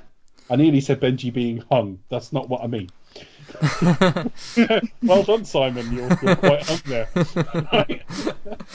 You've got Luther just doing a standard sort of defuser bomb, and you've got Ethan chasing after Walker in a helicopter, because Walker's trying to get away from the blast site. And I love this established. So like, if he's in a helicopter and you're in another helicopter, how the hell are you going to get? He's like, I'll figure it out. And that's just a metaphor for the whole like writing process of those films. You know, they didn't know how this whole sequence was going to lay out at all. Even the sort of layout of things there, they just sort of worked it out, and it was all based on, right, we'll need to reshoot that bit at Leavesden to have it in that configuration. There's a whole like load of stuff like on the cut room floor, like just stuff that they shot. Like, I mean, there's the stuff in the trailer we see like Tom Cruise like sort of almost crashing into a truck. Yeah. I don't remember that. I've seen the trailers, but a long time ago. Yeah, it was. I think it was one of the closing shots on one of the trailers. We see him like sort of like just sort of swinging, but yeah, this like stuff for them like sort of swinging at the top of the place in Paris and things like that. That was going to be in there. There's quite a few sort of like stuff like finding like dead bodies as they go to Kashmir. You know, kind of where Lane's being, like that kind of thing. But it's just they just cut out because we just don't need it. Like, literally just for sheer time and just pacing. So they are constantly sort of thinking about, what do we do here, what to do, and I'm willing just to cut it. What I think is really cool with the whole Walker and Ethan thing is the fact that they thought about the idea of like, well, Ethan needs we'll just say detonator. Yeah, it's not a detonator, but it's not a detonator because the things are already in motion. But it's a switch. Yeah, he needs that, but Walker. It's a fail-safe. You can't just disarm them. You have to have that as well. But it's convenient for the plot, but it works. But Walker doesn't realise that. Like, you know, according to Walker, it's like, well, like the bomb's going to go off no matter what, so it's pointless. So he's just thinking Ethan's just coming after him. You know, and he's like, "Oh, fuck this guy!" I didn't know that. He doesn't know that thing can undo it. Because all he has to do then, as soon as he sees Ethan, just throws out the helicopter. Sorry, say that again. Because you know, if that was the case, all Walker would have to do, because they thought about this, is like, well, hang on, if Walker knew, all he knows that's the thing, just throw it. Particularly as there's bits you're over water. Yeah. So he doesn't know. Yeah. So they played the idea that. He just he doesn't know about it, so he still could have chucked it in a bin, couldn't he? Could have done, but I'm not even quite sure why he still got it or what he thinks it's for. I think it's a time. I think so. I think for him, he did use it to set it off. Yeah, I guess you know, because there is a ticking time, so there's probably an element of like minutes. you use that as your timer to get out of it, kind of thing. Yeah. It's 15 minutes, and they do it in real time fairly accurately, I think. I've never timed it. But 15 minutes is great because, you know, during Marvel, I was talking about action sequences that were going on for longer than that. 15 minutes is as long as you want, because you've got, all right, Tom Cruise will probably get the lion's share of it because he's the star. But if he's got, for argument's sake, 7 or 8 minutes, you've got 3 or 4 minutes of each of the other ones. And that's about right if you're cross-cutting. You know, go back to Guardians of the Galaxy where they're firing up at the sky for what seems like an age. You know, so absolutely, that it's nice to know it's time limited, and ticking clocks are an old cinema trope that works really well. But yeah, yes, no, he's got it because he set it off with it. He wouldn't just chuck that away; he'd put it down beside him. And yeah, at the start of the film, while we're on helicopters, at the start of the film, he said, Macquarie said, he said to Tom Cruise, "What do you want to do? What interests you in this film?" And the first thing he said wasn't what I remembered as the first thing he said, because the first thing I remember him having said from when I listened to the interview was that he wanted to fly helicopters. That's one of the reasons for the slight delay that he had to put in. I think it's something like 3,000 solo hours. Fucking hell, 3,000 solo hours. I mean, if that's even remotely right, that's about 5 months or something. But yeah, I mean that's getting on. That's about 19 weeks or something like that. It's a lot anyway. 18, 19 weeks, but solidly 24 hours a day. It would have to be. So it takes some time to do that. The only scene that isn't him, he said, was when the helicopters carry in that payload. He said that's a different level of license. He said so once they ditch that, it's all him. But the first thing he actually said was... They trained for a year, didn't they? He would have had to. You can't do it in any... He got his license in a really short amount of time, and then it took like a year to sort of plan and train for. Well, if you think about a working day in this country, there are 260 working days in a year. It's a bit more than that. It's 261 point something. But if we say 260 at 7.5 hours a day, we only work 1,950 hours in a year. So it's insane. He's done more than a working year to prepare. But the first thing he actually said was, "I'm still being asked about Julia. I'm still being asked about Julia," particularly as a lot of the audience misunderstood the Ethan Ilsa relationship as overtly romantic from the start, which it wasn't intended to be. No. And they said, how can he be with her when Julia is still an unexplained thing? So the first thing he said was Julia, and the second thing, when they got down to brass tacks of what kind of stunts and set pieces, was he wanted to do helicopters. And it's a really good sequence. Again, there are better set pieces in the Mission Impossible films, but there's still an element of, I can't believe he's doing this. It's just when you hear the story, the fact that, you know, when you get told that what do you need to learn to train, he's like, oh, you learn for like what is it, 6 hours a day, for X amount of months. He's like, well, what am I doing for the other 6 hours? It's just like, you just got like, he just hired like what is it, like 3 different teams to sort of like just come in one after another, you know. Yeah, because if he did 5 hours a day, if he split the difference and said 5 hours a day, to do that 3,000 hours would take 600 days. You can't do it in that time, so he has to do like 12-hour days or whatever, or even more. It's extraordinary.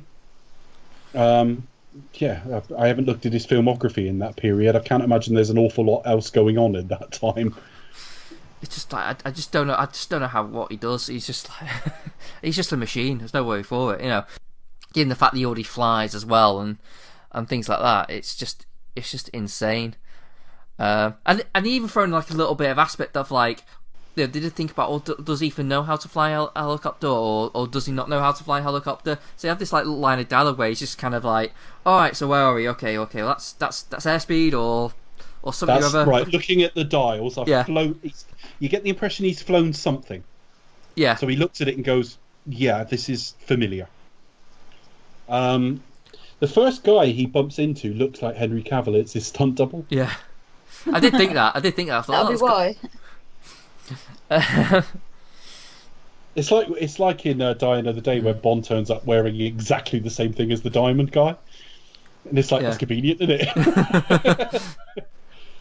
I haven't got an awful lot to say about this sequence, you know, other than when they do eventually crash and land and everything, that fight's fairly brutal. Yeah, they said, like, this came up with a random idea of like, what if we made Cavill a monster at the end? So they came up with the idea of like, disfigure him. Yeah. The studio had said at the outset, "Can we have that?" This is typical studio looking at like data of some description. They said, "Can we have him disfigured?"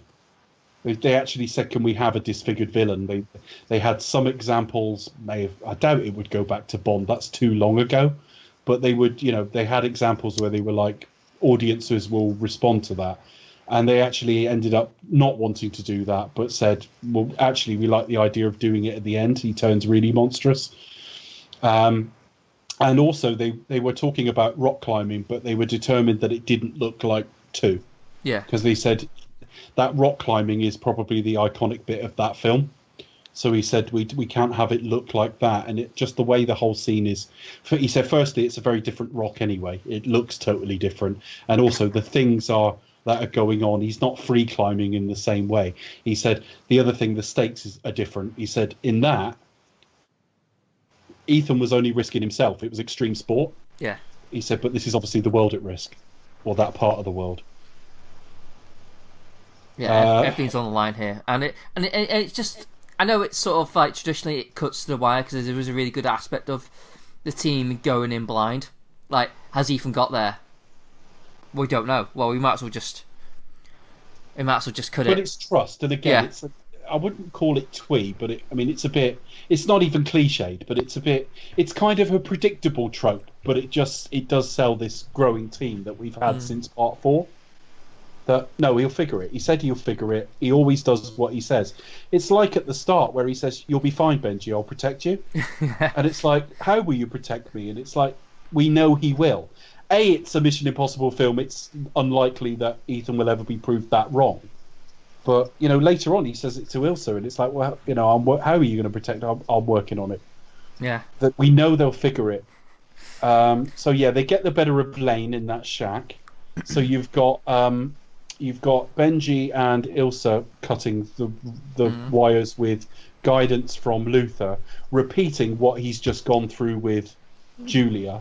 But when they get to the key point, they're arguing over what to go on, and they go on 1.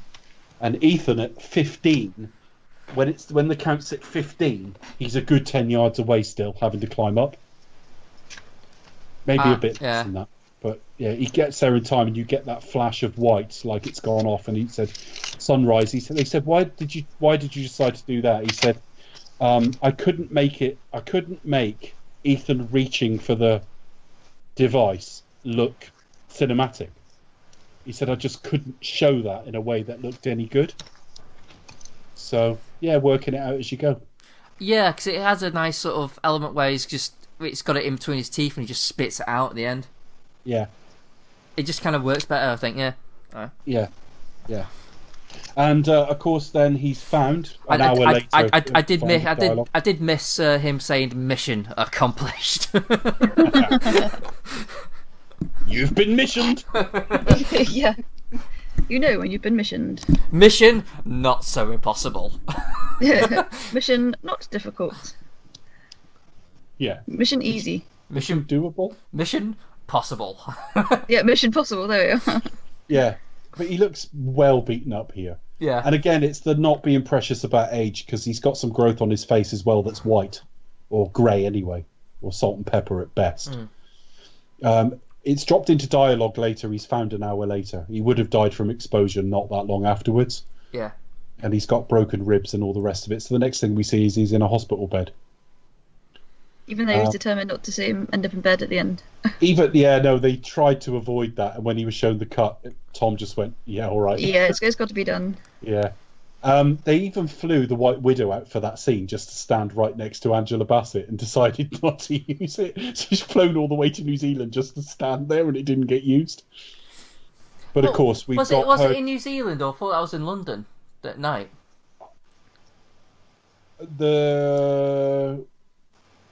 I don't know.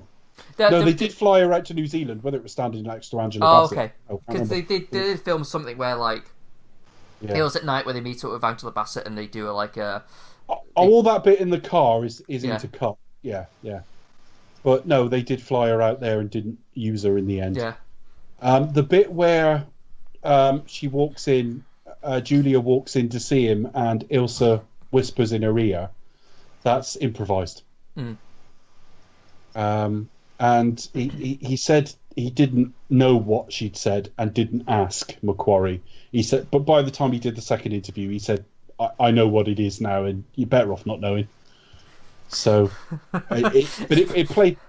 Yeah, it's probably like great. Great. Crazy. Nice. Yeah. Or probably, hey.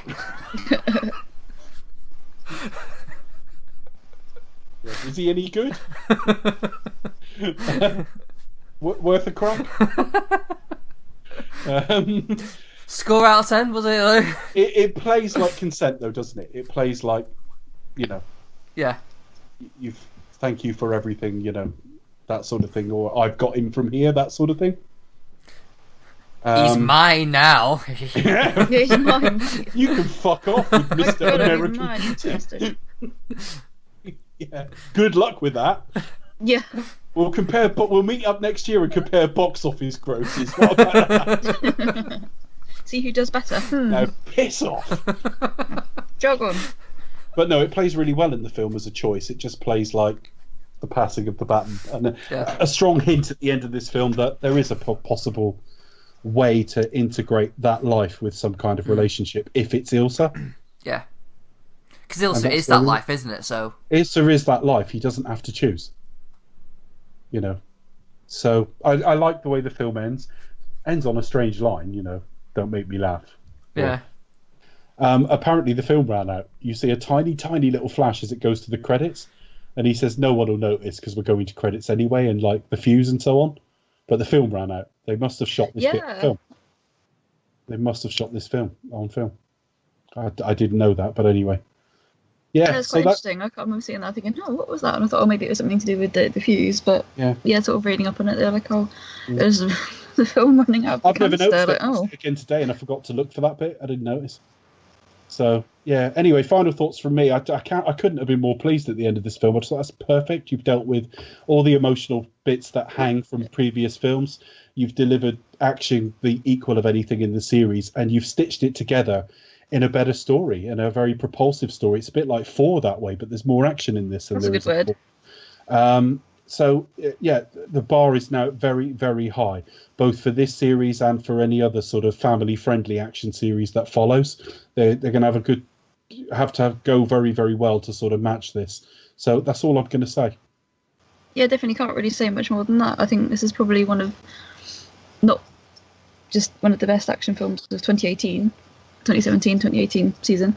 Dare I say it, of all time. Yeah, it's fantastic, really. It's certainly, for me, the best film in the series. Superb. Chris? Yeah, no, I absolutely agree. I think, I think I said at the top of the show, I love it. I think it's one of the best action films we've had recently. It just has that absolute urgency and pace to it. It's great to see Cavill. Cavill actually suits being a villain. I mean, like there's certain like looks he has, like even as like Superman when he supposedly goes dark, and you kind of see, yeah, you can do that. You can do like Superman gone bad, even though it's probably not done that well in Justice League. But you can't knock Cavill for doing that. I distrust the choice to introduce a Superman and go that way, but you can do it. Yeah. Or even like hypothetically as a kind of like a what if kind of dream sequence almost or something like that. But anyway, you could.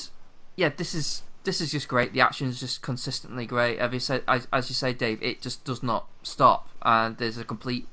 It feels like a ride. I think when they say, "Oh, how do we top that?" It's like, well. You don't top that. You just try something new. You just carry on. You can't top the Dubai scene in 4. So you just go for something different. You go for more emotional stakes next time round, or you go for just a different what's the word? A different vibe. Like this is just like relentless. So rather than having like one standout scene, or I'll have like three huge set sequence, you have like basically a roller coaster ride that just does not stop. Also, this also is probably the best in terms of plot as well. which I think is to its credit when he marries with action. I think what we see in Cruise and McQuarrie is probably a partnership that we'll probably look back on in cinema in a few years. I think definitely. Yeah, absolutely. Well, the thing I've been thinking though, Chris, is you don't fuck all about it. No, quite the opposite. I know absolutely everything about this film, but I think 5 random facts from IMDb Facts might help me. You think that's what we're missing? Dave, I've gone elsewhere, unfortunately, for my facts this time. Where have you gone? My brain. And also Collider.com. Collider? Good old Collider. I found out nothing about the film from that site. Then I realised it was all like kitchen utensils. Then I realised I was at Colander.com. That was Colander.com. Yeah. I bet that was a drain. Yeah. But I was waiting for him to set that one up and you can knock it down. No, I've got some really random facts. Yeah, so as a teenager... Where you got them? Up your sieve? Oh, sorry. Up my sieve, yeah, up my sieve. Down the drain, they went down the drain. Sorry, go on, as a teenager, composer... Chris is desperately thinking of kitchen utensils. There's another one. He's going to put a fork in that. He's thinking, what's that mashing thing called? Don't mash up the... I've got a sieve brain, so I better not forget the facts. Oh, we don't want to fault this one out, do we? No, we don't. Kitchen facts. Oh dear. We'll be spooning moments after. I was going to say I'll have to spoon feed them to you. Hopefully, I can blend them together. Yes. So yeah, as a teenager, composer Lorne Buff lived in northwest Scotland, where the TV show Hamish Macbeth was made, and used to sort of cook and make food for the cast and crew. So this is kind of in a way in a Bond connection as well. Not really a fun fact. This is obviously the longest film in the series so far, 147 minutes. Even longer, the Ghost Protocol, just under 32 minutes. Also, we talked about the helicopter stunt at the end. Yeah, Tom Cruise got his license in all of 12 days. And yeah, it took over a year and a half to train for it, which is a bit insane. We haven't spoken about, obviously, The Crown. There's sort of various royal connections to this film as well. I forgot his name. Johnson, what's his face? Who was in the previous film? Was also in BBC series Tudors, obviously along with Henry Cavill as well. And obviously here we've got Vanessa Kirby played Princess Margaret in The Crown. I'm sure in that film Henry Cavill had that woman from Things to Do in Denver Where You're Dead, the one where my friend went in the cinema. It's all connected, folks. Gabrielle Anwar. Yeah, that's the one. I felt bad for anybody using that seat afterwards. I have to give it a wipe. But no, Tom Cruise was so impressed with seeing Vanessa Kirby in The Crown, and thought, she's the one that I want. And obviously we've spoken about this before in the show as well for the Halo jump. Someone Craig O'Brien used a red weapon camera, very exciting, with the IMAX lens. Attached to his helmet, and it was the first time that on his noggin. That conjured up quite the image. No wonder the shot was flopping around all over the place. Well, that kind of. You mean on his head? The top one.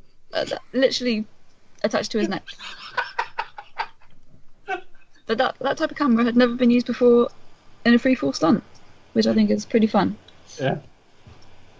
And that's my do random facts. Yeah. Cold from my brain. Yeah. So, all aspiring cameramen out there, practice with a camera on your helmet. On my body part. Sorry, I found that far. I found that. You laughed so much, you snorted. I found that far funnier than it actually was. Also, you caught your snorting. Well. Snip, died. All right, carry on. I have another fun fact. Fruity Corner. Fruity Corner. Rebecca Ferguson was actually pregnant during the film. She was 7 months pregnant. Yes, she after was. The break. Yeah, and you see her from the waist up. So in that scene where she does that swinging move with her leg on one of the guys in that little fight in Paris. She had to have a sit bucket on hand just in case she threw up on set. Oh, she was quite happy to. That's fun, folks. Sit back and let Tom Cruise do the crazy stunts. No fruity corner. Well, I can't think of any fruit. I mean, we've had something about the cameraman's helmet. What about his plums? Oh, that's fruity. Yeah, you don't really get much of a 5 a day with this film, unfortunately. Disappointing. Well, we know where we want 7 and 8 to go then. More fruit. Yes, clearly. More fruit, please. Yeah. More fruit. Perhaps they could do a sponsorship deal with like Gold Delicious. He can eat an apple while he's on the bike. Man from Del Monte, he say, more please. What about riding a bike while trying to peel an orange? I bet you Tom Cruise could do it. Now that is Mission Impossible. Yeah. I bet you he could do it. Yeah. He'll find a way. He lands off a halo jump and it's like, this scene's missing something. Well, Oh, just peel an orange. La la la. yeah, peel an orange on the way down. Peel a grape. Yeah. Try not to get it on that bloke's helmet. Try not to get your juice on that bloke's helmet. Or he could slice the fugu fish in a way that it won't be deadly. Yeah. Do something, very challenging. Yeah. Or something quite specialised that you have to do well. Whilst doing an insane stunt. They could have a game of Connect 4 on the way down. Battleship. You sunk my battleship, eh? Oh Okay. dear. You can find me at the Pasty Kid 1976 on Twitter. You can find the podcast at cinematronics.co.uk, where you can also find all our podcasts at Spotify, Apple iPod, Google iPod. Apple iPod? Company, Apple and Google together. Google Zoom? Apple Podcasts, Google. Yeah, Google Zoom. iTunes, Stitcher, Yeah. Podbean. Well, iTunes is not a thing anymore. Spotify. iTunes is not really a thing, and it's Apple. It's Apple iPod, isn't it? Well, iPod. it's gonna be. I've still got iTunes on my PC. Yeah, I'm still on iTunes. Ooh. I've just upgraded my iPod to, I think, 3rd generation Nano to 7th generation Nano. So it's still behind the times. I was Just going less to say, so. careful, our audience is just going to feel so out of step with our technological knowledge and I stuff. still have a physical device. Yeah. I don't trust my She's phone to do replacing- everything. She's replacing her beads next week. They won't Don't worry, explain. beads, which have now ground down to the size of 10p pieces, Yeah, and they don't make the music anymore. We just hear. yeah. Vanessa Kirby's going to be in Hobbs and Shaw. Yes. Provides a nice through line for us. And that's shit, that's going to be out soon as well. Oh yes, looking forward to that. Oh yes. That's not me excited for Vanessa Kirby. That's just me excited to see a bit of Dwayne That's just and you Jason. generally excited. I'm excited for two muscly bold men. Yes. Yeah. Yeah, they don't need a lot of sort of hair and makeup on that film. Big, muscly, gruffly sounded bold men. Yeah. That said, the baby oil budget's Yeah, literally. Baby oil budget in that film. Yeah. Which is the I think it's one of the most recent. I think it's like the latest one or the next one. Where he basically sweats his way through it. I remember sitting at the cinema. I'm thinking he just looks dripping in sweat all the way through. On the honest trailers for Fast 5, they drop out all the sound, and as he's walking along, they've got noises with all the oil. Speak. Where else Thank can you. you find us, Becca? Yes, and yes, you can find us obviously on Twitter at Expect Us to Talk, and also the same on Facebook and on YouTube. Do Expect Us to Talk, and if you want to drop us an email, expectustalk@gmail.com. I don't want to be done with this series, damn it. It's of such high quality. So where can we go next? Well, you're in luck. Great. Twitter fans, we ran a poll. I am about to reveal the results. So yes, anyway, the vote was between Actually, no. A joint last place, Ghost Protocol and Rogue Nation with 17%. At number 2, Fallout with 31%. But with a whopping 34% of the vote, our next commentary, and it means that Do You Expect Talk will return with a commentary of Mission Impossible 2.